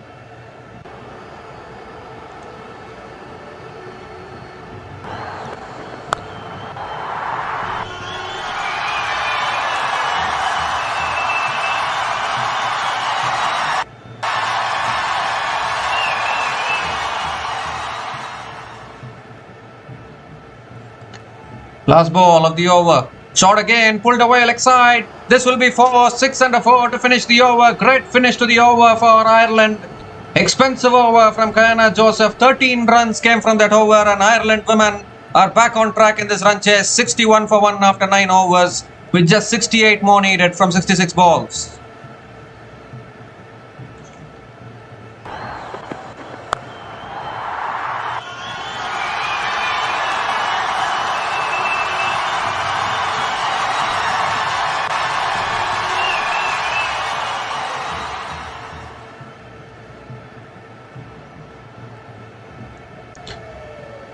So Haffy Fletcher now into her second over.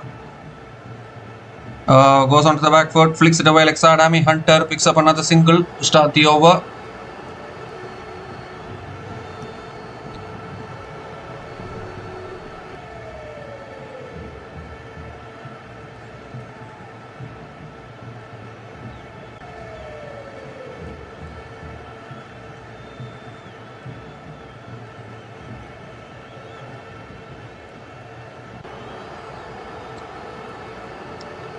This time tossed up, Prendergast hits it down the ground to long off and picks up another single.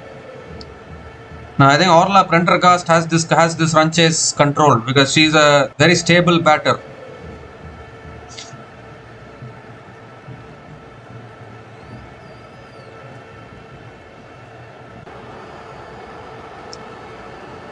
This time good delivery there, defended towards point. Another dot ball from Haffy Fletcher.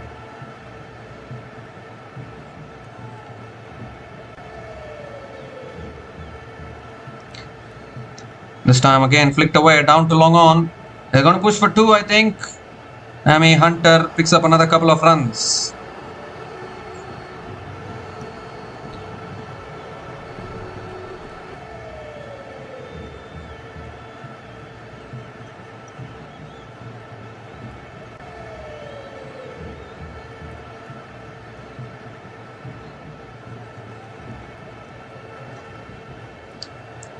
This time it's a full toss, or drives it straight to covers. Will be disappointed there. A dot ball here. I think Amy Hunter will consider herself that she missed out on a full toss. Could have hit it anywhere, in all honesty. There's 4 runs coming from this over. Still 1 ball left. Last ball of the over coming up. And this time hits it down the ground again to long on. And Amy Hunter picks up another single to finish the over. 5 runs came from that over from Afi Fletcher. And Ireland women are 66 for 1 after 10 overs at the halfway mark of this innings.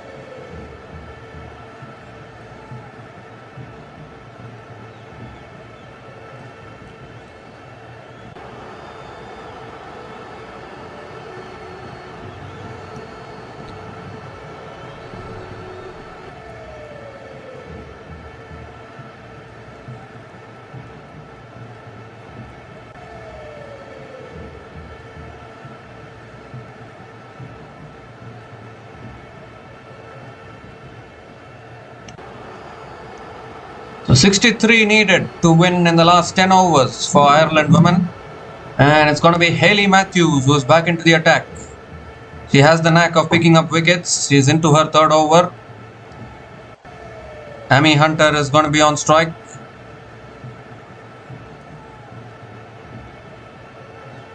Required run rate is only 6.30. It should be chaseable according to me. Over the wicket now, Hayley Matthews has flicked away again. Sensible batting from Amy Hunter. Picks up another single to start the over.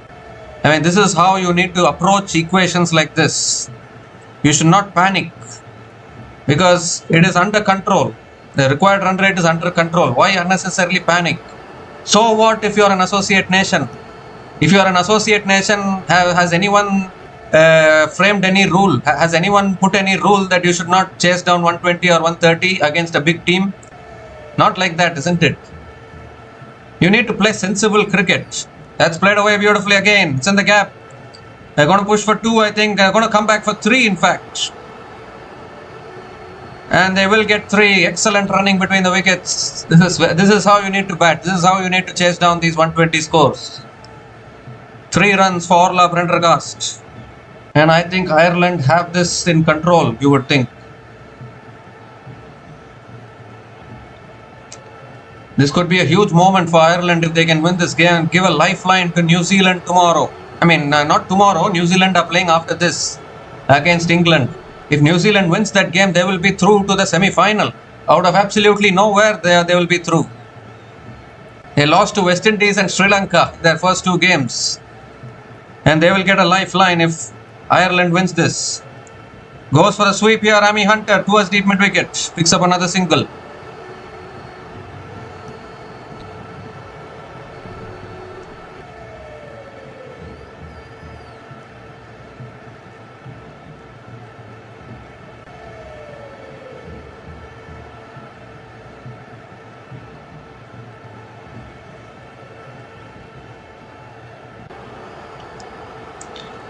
Oh, slow through the air this time. And Orla Prendergast defends it again. Another dot ball.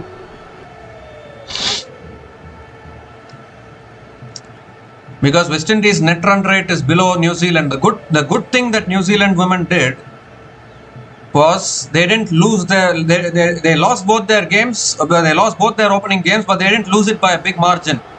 That was a big favor they did to themselves. That's pulled away again. 1 bounce, deep square leg. And Orla Prendergast picks up another single.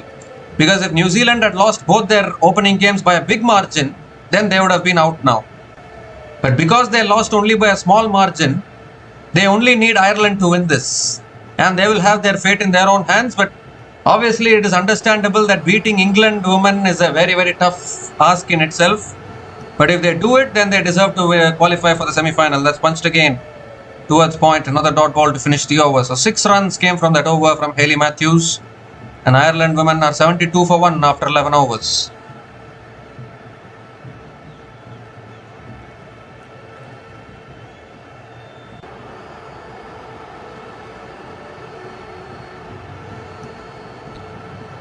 See, we can all say that beating England women is tough, beating Australia women is tough, but is it impossible?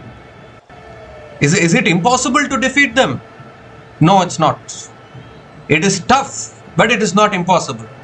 So there is still a possibility. That is how you should think. It was tough for India women to beat Australia in the Women's ODI World Cup 2025. But was it impossible? No, it was not. It was tough for South Africa women to defeat England women in the Women's ODI World Cup 2025 semi-final. But was it impossible? No, it was not. So there is a difference between tough and impossible. The tough can still be achieved. But impossible means you cannot do it at all. That is not the case. Any team can beat any team on a given day, because cricket is a funny game. So that is why even a small lifeline can turn into a big success. As far as New Zealand is concerned, Alia Alain back into the attack. And that's cut away again. It's in the gap. And they'll run away for 4. The equation comes down to a run a ball. Beautifully placed by Orla Prendergast. And starts the over with a boundary. 50 partnership comes up between these two batters. Partnership of 50 from 42 balls between Amy Hunter and Orla Prendergast. A brilliant partnership. And can Ireland women do this here against West Indies?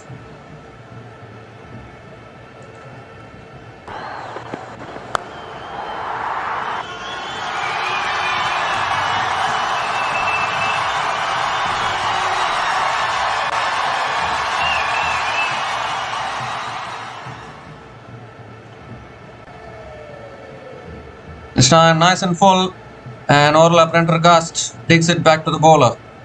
Another dot ball from Alia Alain.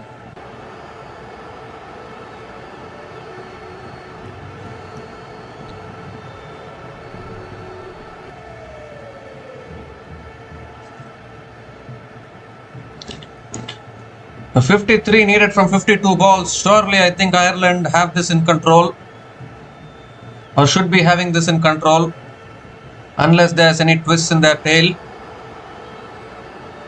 9 wickets in hand as well. This partnership 50 from 43 is doing it nicely.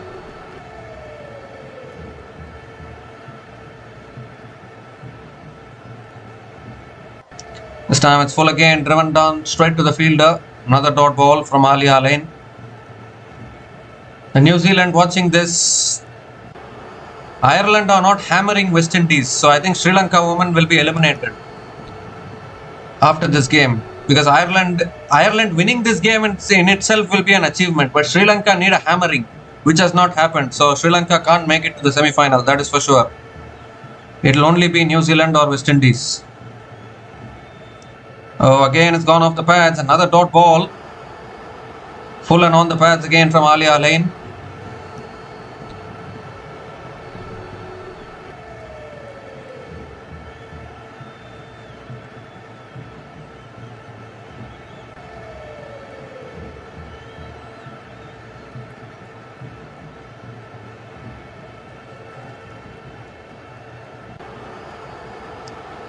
Two more deliveries left in this over. Down the track, drives it over the top, out towards deep, extra covers for 4. Brilliant from Orla Prendergast. Wow, wonderful use of the feet there. It was width on offer. She's just thrown her bat at it. Second boundary in this over, and once again the equation down to a run a ball for Ireland women.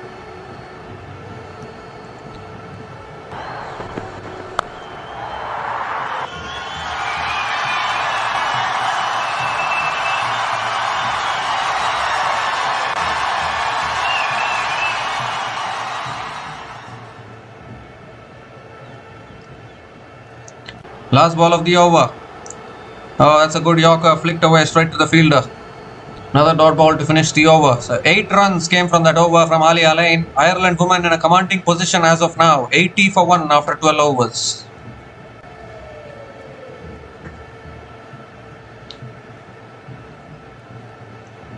Just giving a reminder that Ireland have not won a game so far in this tournament.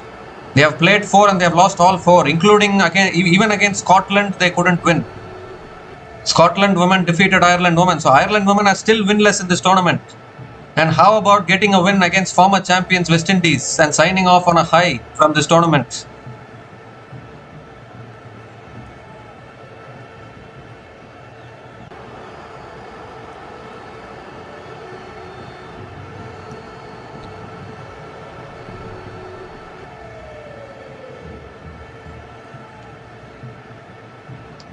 So Afi Fletcher now into her third over, 49 needed from 48 balls. Amy Hunter on strike. Goes for a sweep again along the ground towards deep mid wicket and picks up another single to start the over. I think Netherlands women should be watching this game and should learn how to chase down totals like this. How to bat sensibly, how to keep wickets in hand, and how to chase down these totals. I think other associate nations need to watch. Because it was a similar kind of an equation for a similar kind of a target for Netherlands women also. But they made a mess of it today afternoon. They should have also chased it down, in all honesty. Looking for the cut shot there, unable to make connection. Another dot ball from Afi Fletcher. This partnership is going along nicely for Ireland. West Indies, if they want to have any chance, need to break this partnership.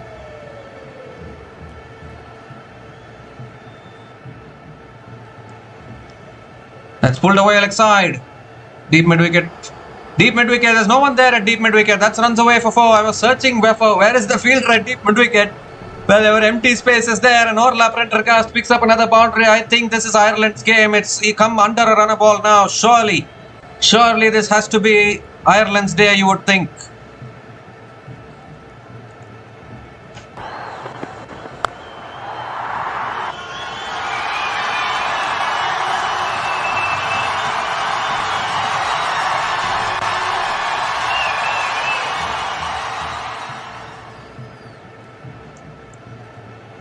This time pulled away again towards deep mid wicket. Little bit of a fumble at deep mid wicket. Couple of runs for Orla Prendergast. They're counting down now, 42 from 44.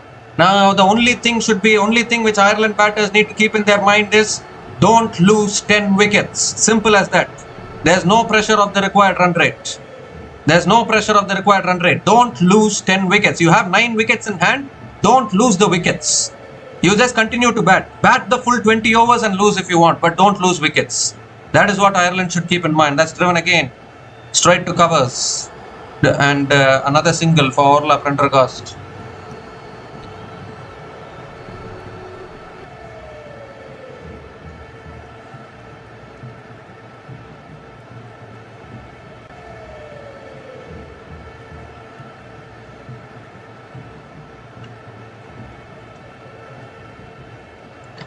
Last ball of the over. Oh, it's a leading edge in the air. I just told you, just don't lose your wickets. But they have lost one here. Looking to turn it away leg side. Amy Hunter getting a big leading edge. Really good catch by the fielder at covers, diving forward. I think she's hurt herself in the process.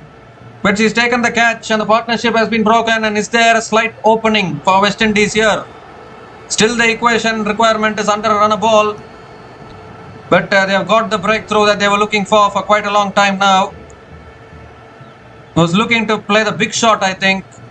No, big shots are not necessary at this stage. The equation requirement is under a runner ball. This is the problem with all these associate nations. You need to play according to the situation. Amy Hunter is out after scoring 28 from 32 balls, and Ireland women are 88 for 2 after 13 overs.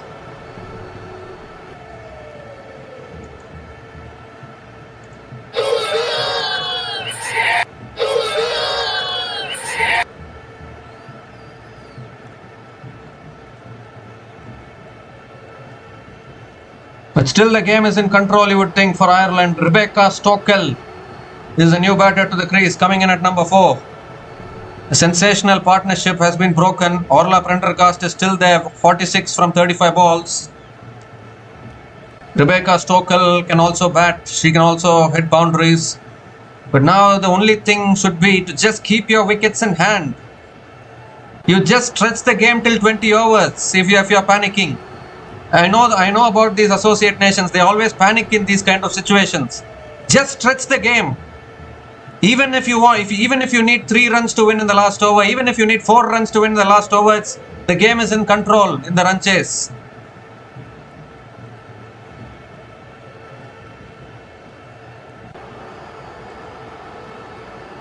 Ashwini Munisar is back into the attack now for West Indies.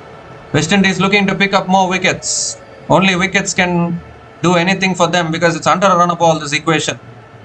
The required run rate is not going to climb that up quickly. Orla Prendergast is on strike.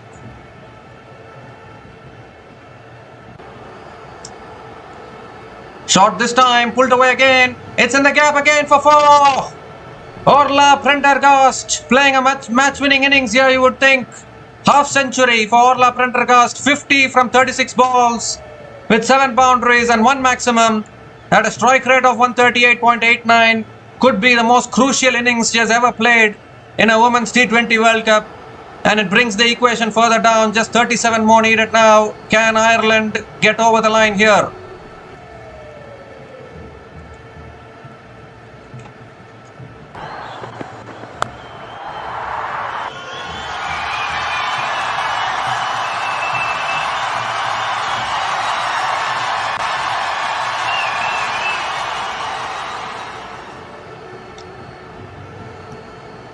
This time it's pulled away again by Orla Prendergast towards deep mid-wicket, picks up another single. It's well in control now. 36 from 40 balls, it's well in control for Ireland. First, they should realize that first. They should get it into their mind that this equation is well in control. There's no problem at all. The required run rate is under 6. That's pulled away again by Rebecca Stockel towards deep mid-wicket and picks up another single.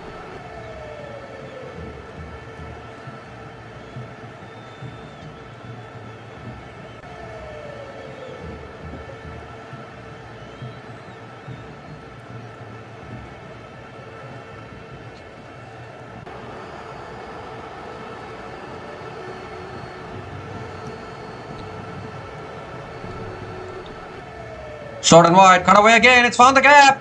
They'll run away for 4 as well. Orla Prendergast is in no mood to gift anything to West Indies today.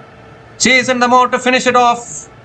Why fuss when the game is in control? That is what Orla Prendergast is saying. Another boundary and the equation requirement down to 31 needed now.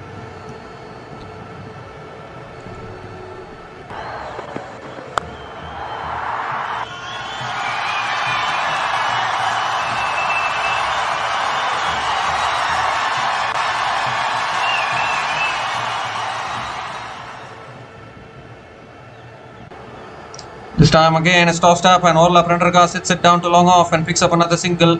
Another good over here for Ireland. 11 runs have come from this over. Just 30 more runs needed now. And New Zealand are going to be the happiest team here. Their tournament started with 2 back-to-back losses, but they are going to have their fate in their hands after this game. That's defended nicely by Rebecca Stockel towards covers. Dot ball to finish the over. 11 runs came from that over. And Ireland women are 99 for 2 after 14 overs and just 30 runs needed from the last 6 overs for victory. And it's also the time for the drinks break.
So Afi Fletcher is back into the attack now. We come to the end of the drinks break. Just 30 needed now.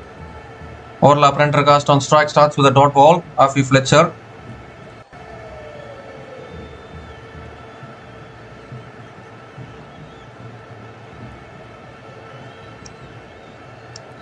Second ball of the over. Oh, appeal for a catch here. Appeal for a catch. Finger goes up. She might want to review this. It's a strangle down the leg side, I think. I thought it was a wide. She might just go for the review. Only 2 reviews. They have both their reviews left. We have seen those kind of strangles down the leg side before.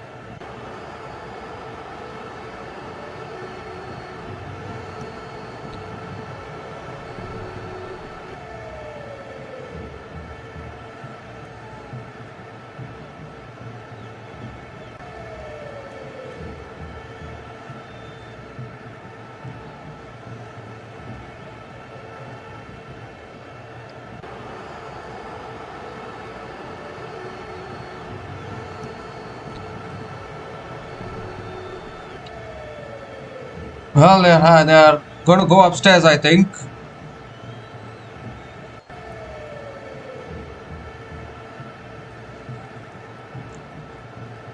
Ireland have gone for the review here.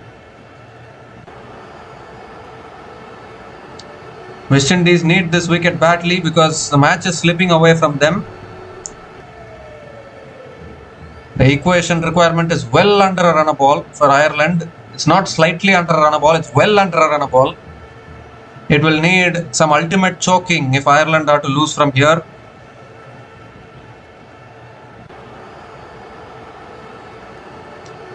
Flat line as the ball passes the bat. It's gone off the pad, I think.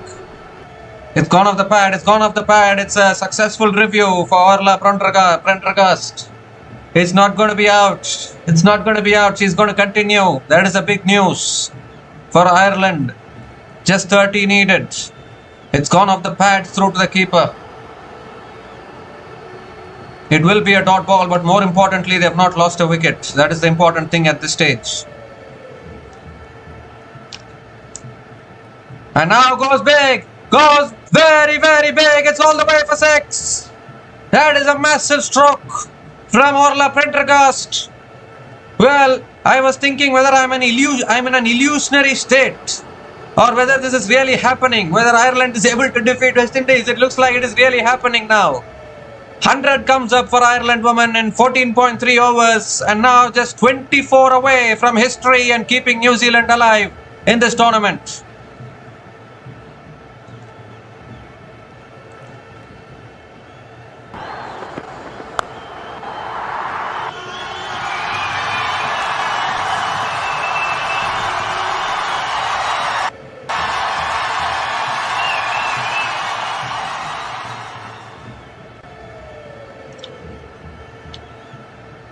This time cut away again towards deep extra covers.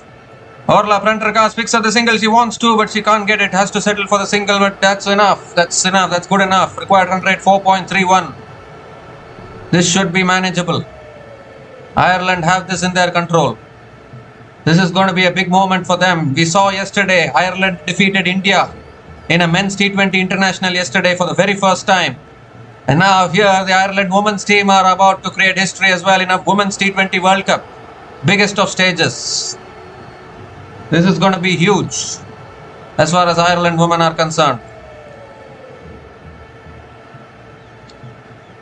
This time again defended towards point. Another dot ball from Afi Fletcher.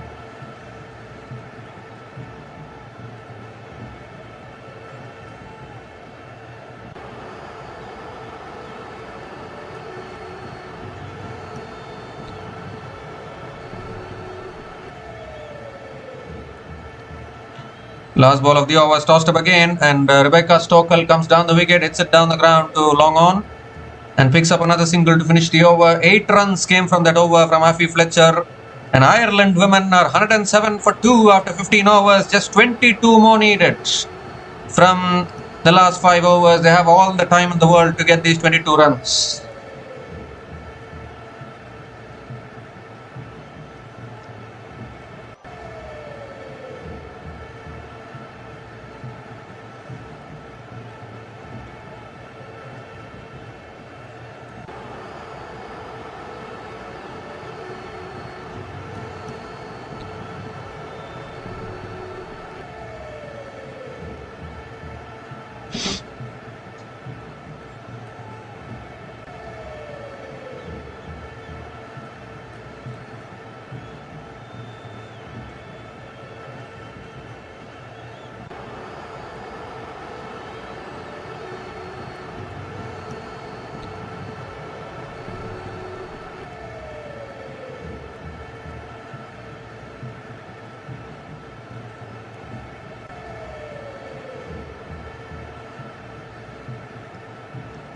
So Hayley Matthews is back into the attack into her last over.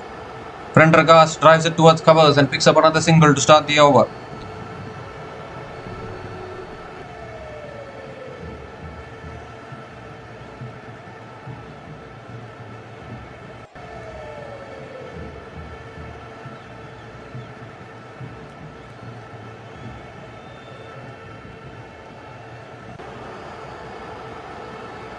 Around the wicket now, Hayley Matthews goes for a slog sweep again. Deep mid wicket is there. Takes the catch. A low catch taken by Deandra Doughton. And it brings to an end a fantastic knock from Orla Prendergast. Was looking for the maximum once again, I think, but couldn't get hold of it. Deandra Doughton takes the catch. It could be too late for West Indies, considering that Ireland need only 21 runs. And they have all the time in the world to get 21 runs. They can even do it in singles, that is for sure. But this has been a terrific knock from Orla Prendergast. Could be a match-winning knock, you would think.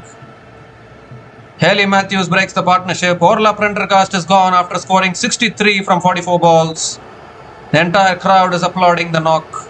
And Ireland women are 108 for 3 after 15.2 overs. Just 21 away now from winning this.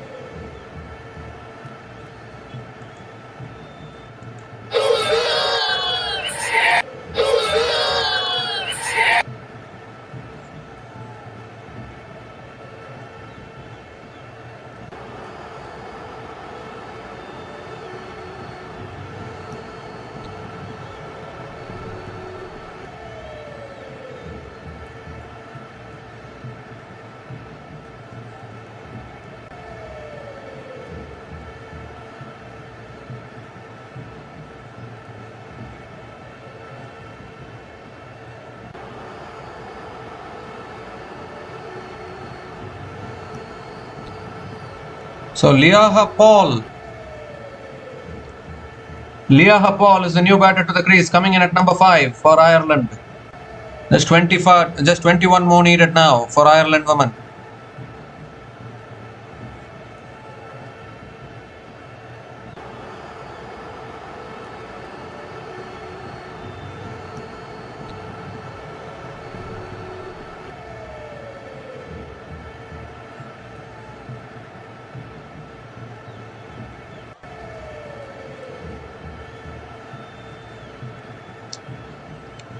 This time it's tossed up on the stumps and Leah Paul defends it back to the bowler. Dot ball here from Hayley Matthews.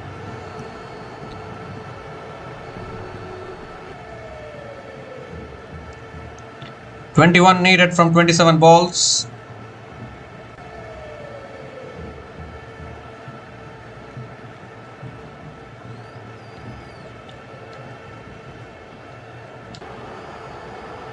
And this time she hits it away leg side. Finds the gap. They might look for 3 here.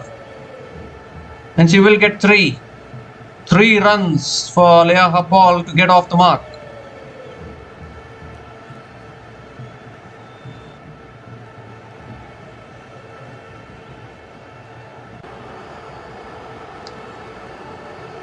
In fact, hits it towards the offside and picks up 3 runs. Leah Paul to get off the mark. Cover drive there. Picks up 3 runs.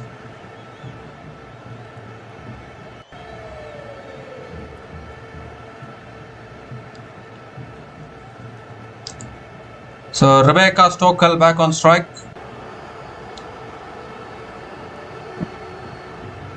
This time drives it again straight to covers. Another dot ball from Hayley Matthews. Just 18 more needed now. They have it in control here. Ireland women have this in control.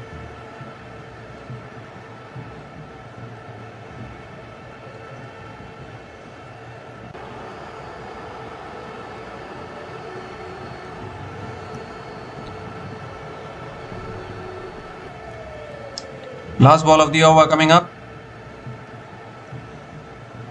It's again defended back to the bowler. Another dot ball to finish the over. 4 runs came from that over, and including the wicket of Orla Prendergast and Hayley, and Ireland women are 111 for 3 after 16 overs.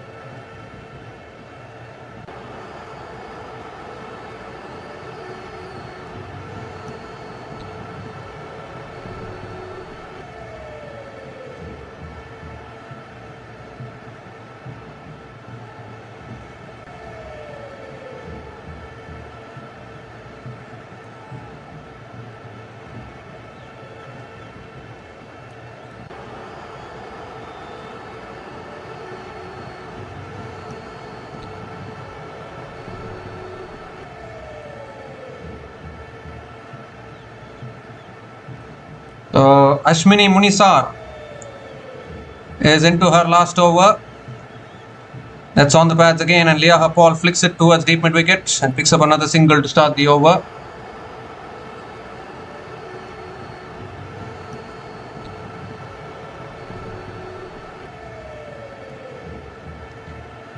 Rebecca Stockel is back on strike.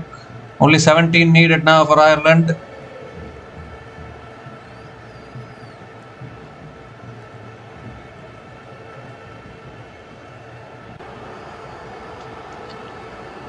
This time in the air, finds the gap, beats that fielder at covers, and Rebecca Stockel picks up her first boundary in this innings. It makes it easier now for Ireland.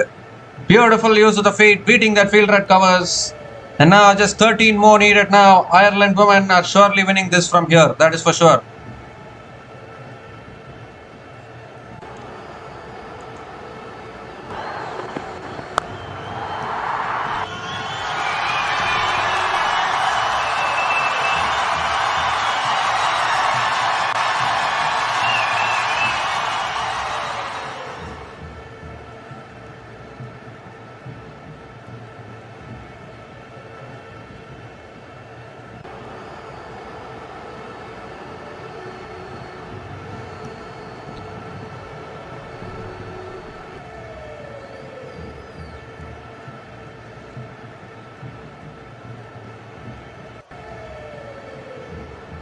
So fourth ball of the over coming up. Leah Hapal is on strike.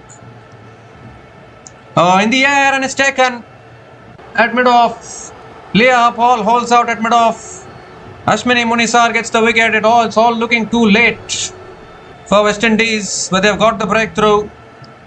A soft dismissal for Leah Hapal, just chipping it in the air.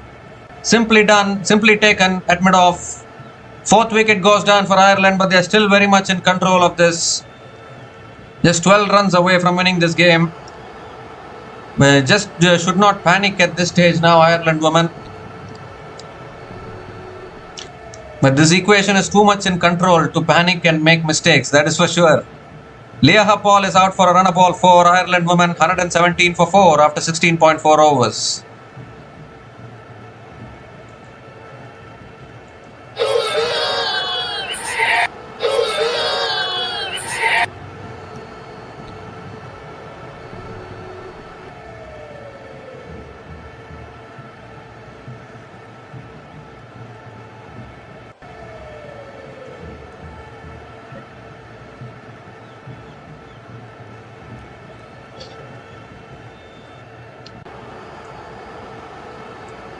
So Lewis Little is the new batter to the crease.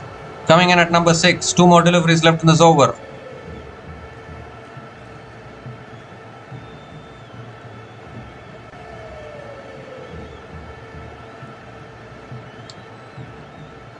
Oh, this time flicked away again, straight to mid-wicket. Another dot ball from Ashwini Munisar.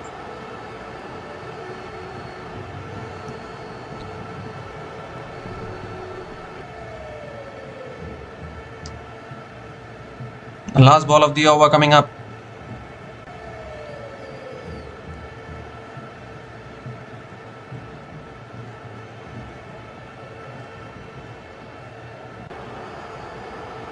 Last ball of the over.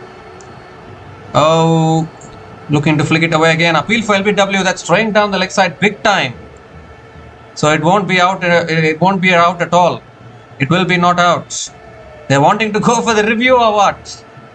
This will be one of the worst reviews ever to take, because that's throwing down the leg side big time. So it will be a dot ball to finish the over. They're not going for the review.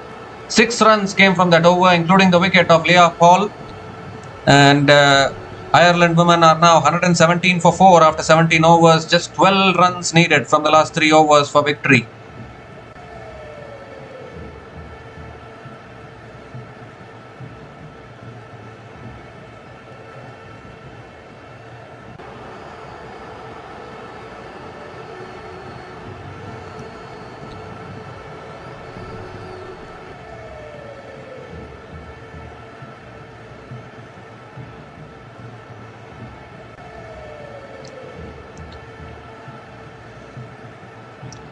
So Kayana Joseph back into the attack and uses the feet. Rebecca Stockel hits it over mid-off. And that'll run away for 4.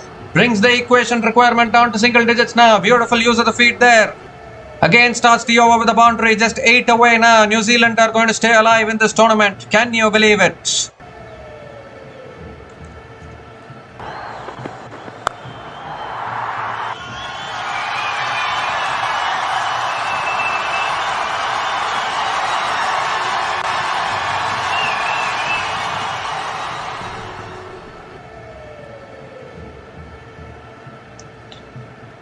This time cut away again. Good over misfield at mid-off. It only makes it worse for West Indies. They'll get 2. Rebecca Stokel picks up a couple of runs. Rebecca Stokel hit a boundary on the previous ball. Now a couple of runs. 6 more needed now. 1 hit away basically from winning this. It's gonna be history for Ireland women. This time pulls it straight back. Oh, Kayana Joseph got a hand on it. So it's a dot ball from Kayana Joseph.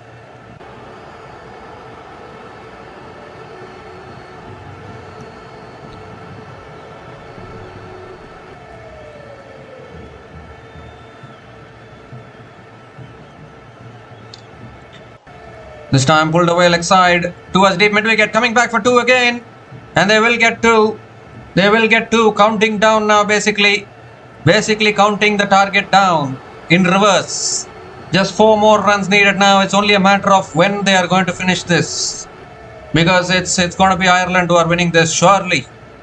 This is a fantastic run chase here. New Zealand will have their fate in their own hands after this game. This time cut away again, straight to covers. Dot ball from Kayana Joseph.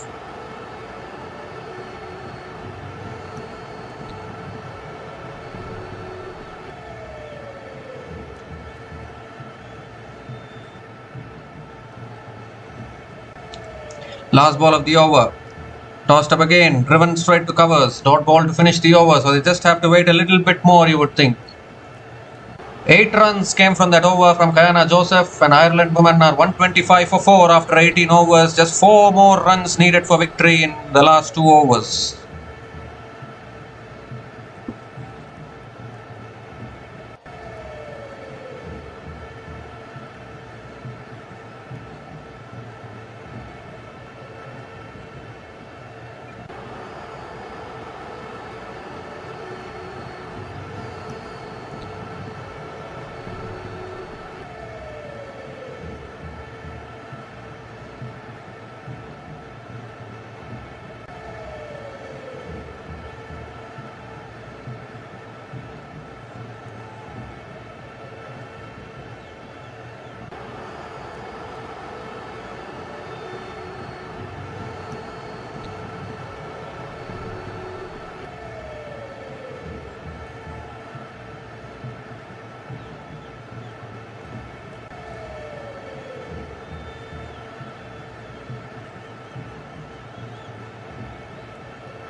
So Alia Alain going to be bowling the penultimate over.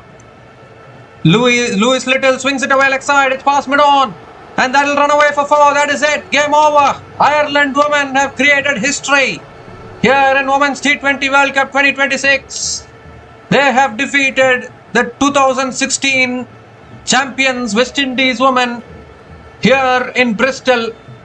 It's indeed a historic moment for Ireland cricket. They created a history yesterday. The men's team defeated India yesterday. And now the women's team here in the Women's T20 World Cup of 2026 have defeated West Indies here, which is the former champions, West Indies women, 2016 champions. This is going to be a huge moment, that is for sure, for Ireland cricket.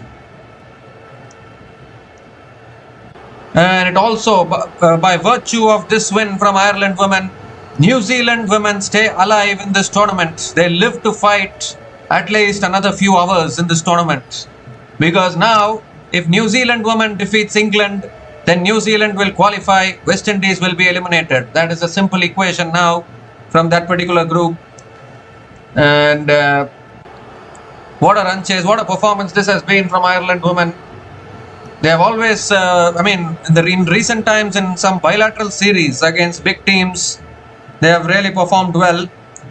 But they haven't done that well when it comes to World Cups. Even in this Women's T20 World Cup, Ireland women lost against Scotland women. And this is only their first win in this tournament actually. And what a way to sign off from the tournament, defeating former champions West Indies. This will surely go down in history as one of the greatest moments for Ireland cricket, that is for sure. And suddenly now Ireland cricket looks on the rise, because yesterday we saw Ireland defeating India, the men's T20 World Champions. They got defeated by Ireland, and now here West Indies as well. West Indies were put into bat. Ireland won the toss, elected to bowl first, and at that time we thought it was a brave decision to bowl first, considering the fact that all these associate nations lack experience when they are asked to chase. But Ireland women bowlers were spot on. Cara Murray was the pick of the bowlers, bowled really well, restricted West Indies to 128. But even after West Indies scored 128, we had our own doubts whether Ireland can chase it down, because just in the previous game, Netherlands women needed to chase 127 against Pakistan. They got off to a good start, but then couldn't chase it. They lost all their wickets. They kept on losing wickets, made it tough for themselves, and lost it in the end. So at the back of the mind, there was always a doubt whether, we know that 129 is chaseable in T20 cricket. But for a team like Ireland or Scotland, whether they can chase it down or whether inexperience will get the better of them, that one thought was always running in the back of the mind. But Ireland women have proved, whether it's experience or inexperience, they were here to conquer West Indies today, and that is exactly what they have done. So if you look at Ireland's chase today, Gabby Lewis got out early after scoring 9 runs from 11 balls, but it was really that partnership between Amy Hunter and Orla Prendergast, partnership of 62 from 53 balls between Amy Hunter and Orla Prendergast, and then another partnership of 20 from 14 balls between Orla Prendergast and Rebecca Stokel. And really the pick of the batters today for Ireland women, it has to be said, Orla Prendergast is the pick of the batters for Ireland women today. 63 from 44 balls. Look at the strike rate as well. Orla Prendergast scored 63 from 44 balls with 8 boundaries and 2 maximums at a strike rate of 143.18. 2 maximums she's hit. Nowadays, hitting 1-6 in women's T20 cricket is becoming very tough. Many teams are not able to hit sixes these days in women's T20 cricket. And particularly for an associate nation, for a batter from an associate nation, to hit a 6 itself is having to be noticed as a big achievement. Because you look at the West Indies innings. In the West Indies innings, not a single 6 was hit, and it's becoming a habit as far as women's T20 cricket is concerned. So definitely, I think Orla Prendergast played a fantastic knock. And then Rebecca Stokel as well towards the end, 16 not out from 15 balls with 2 boundaries at a strike rate of 106.67. But I think that innings from Orla Prendergast all but sealed the game for Ireland women, because she brought the game well below a run a ball, and there was no way that Ireland women were going to lose it from there. That is for sure. Because once you bring the equation so much down, once the required run rate comes down to 4 runs and over or 5 runs and over, it's very tough to lose it from there. So I think once Ireland did that, they always had the chase in control. And Amy Hunter as well, 28 from 32 balls with 1 boundary and 1 6 at a strike rate of 87.50. As Ireland women have chased this total down in just 18.1 overs, and they keep New Zealand alive in this tournament, and they also sign off from this tournament on a high. That is a very, very important thing. And if you look at the West Indies women bowlers, Hayley Matthews picked up 1 wicket, 1 for 25 in her 4 overs. Ashwini Munisar also bowled well, 2 for 28 in her 4 overs. Alia Alain, none for 23 in her 3.1 overs. Kayana Joseph was very expensive. When you are defending 129, you cannot concede at 8 runs economy, that is for sure. None for 24 in her 3 overs for Kayana Joseph.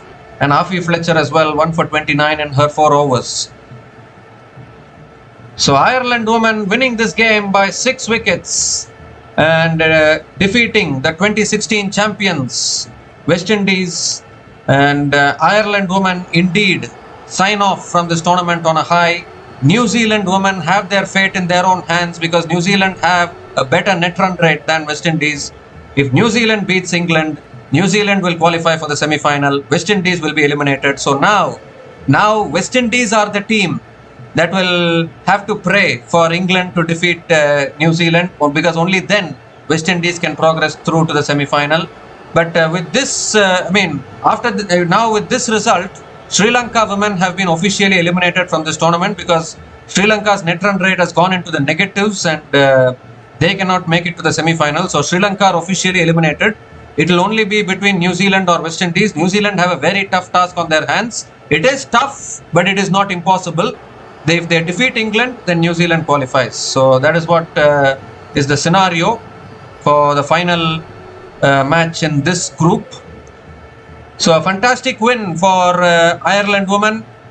A big upset here in the Women's T20 World Cup 2026. Ireland women beating West Indies women by 6 wickets.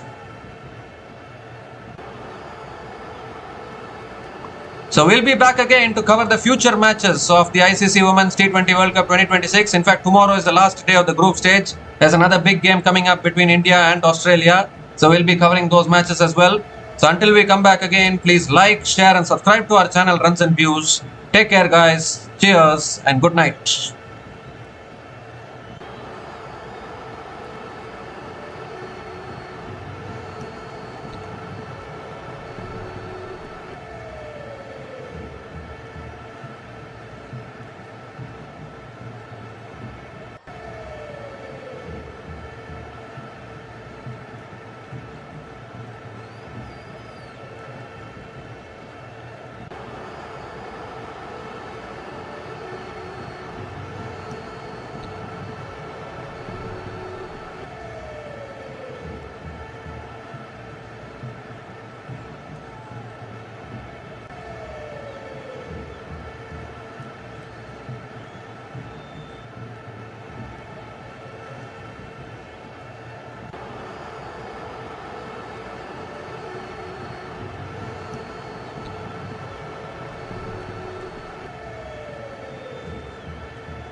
for watching.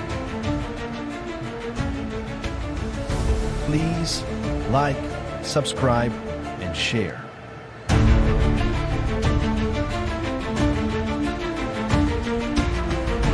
Thanks for watching. Please like, subscribe, and share.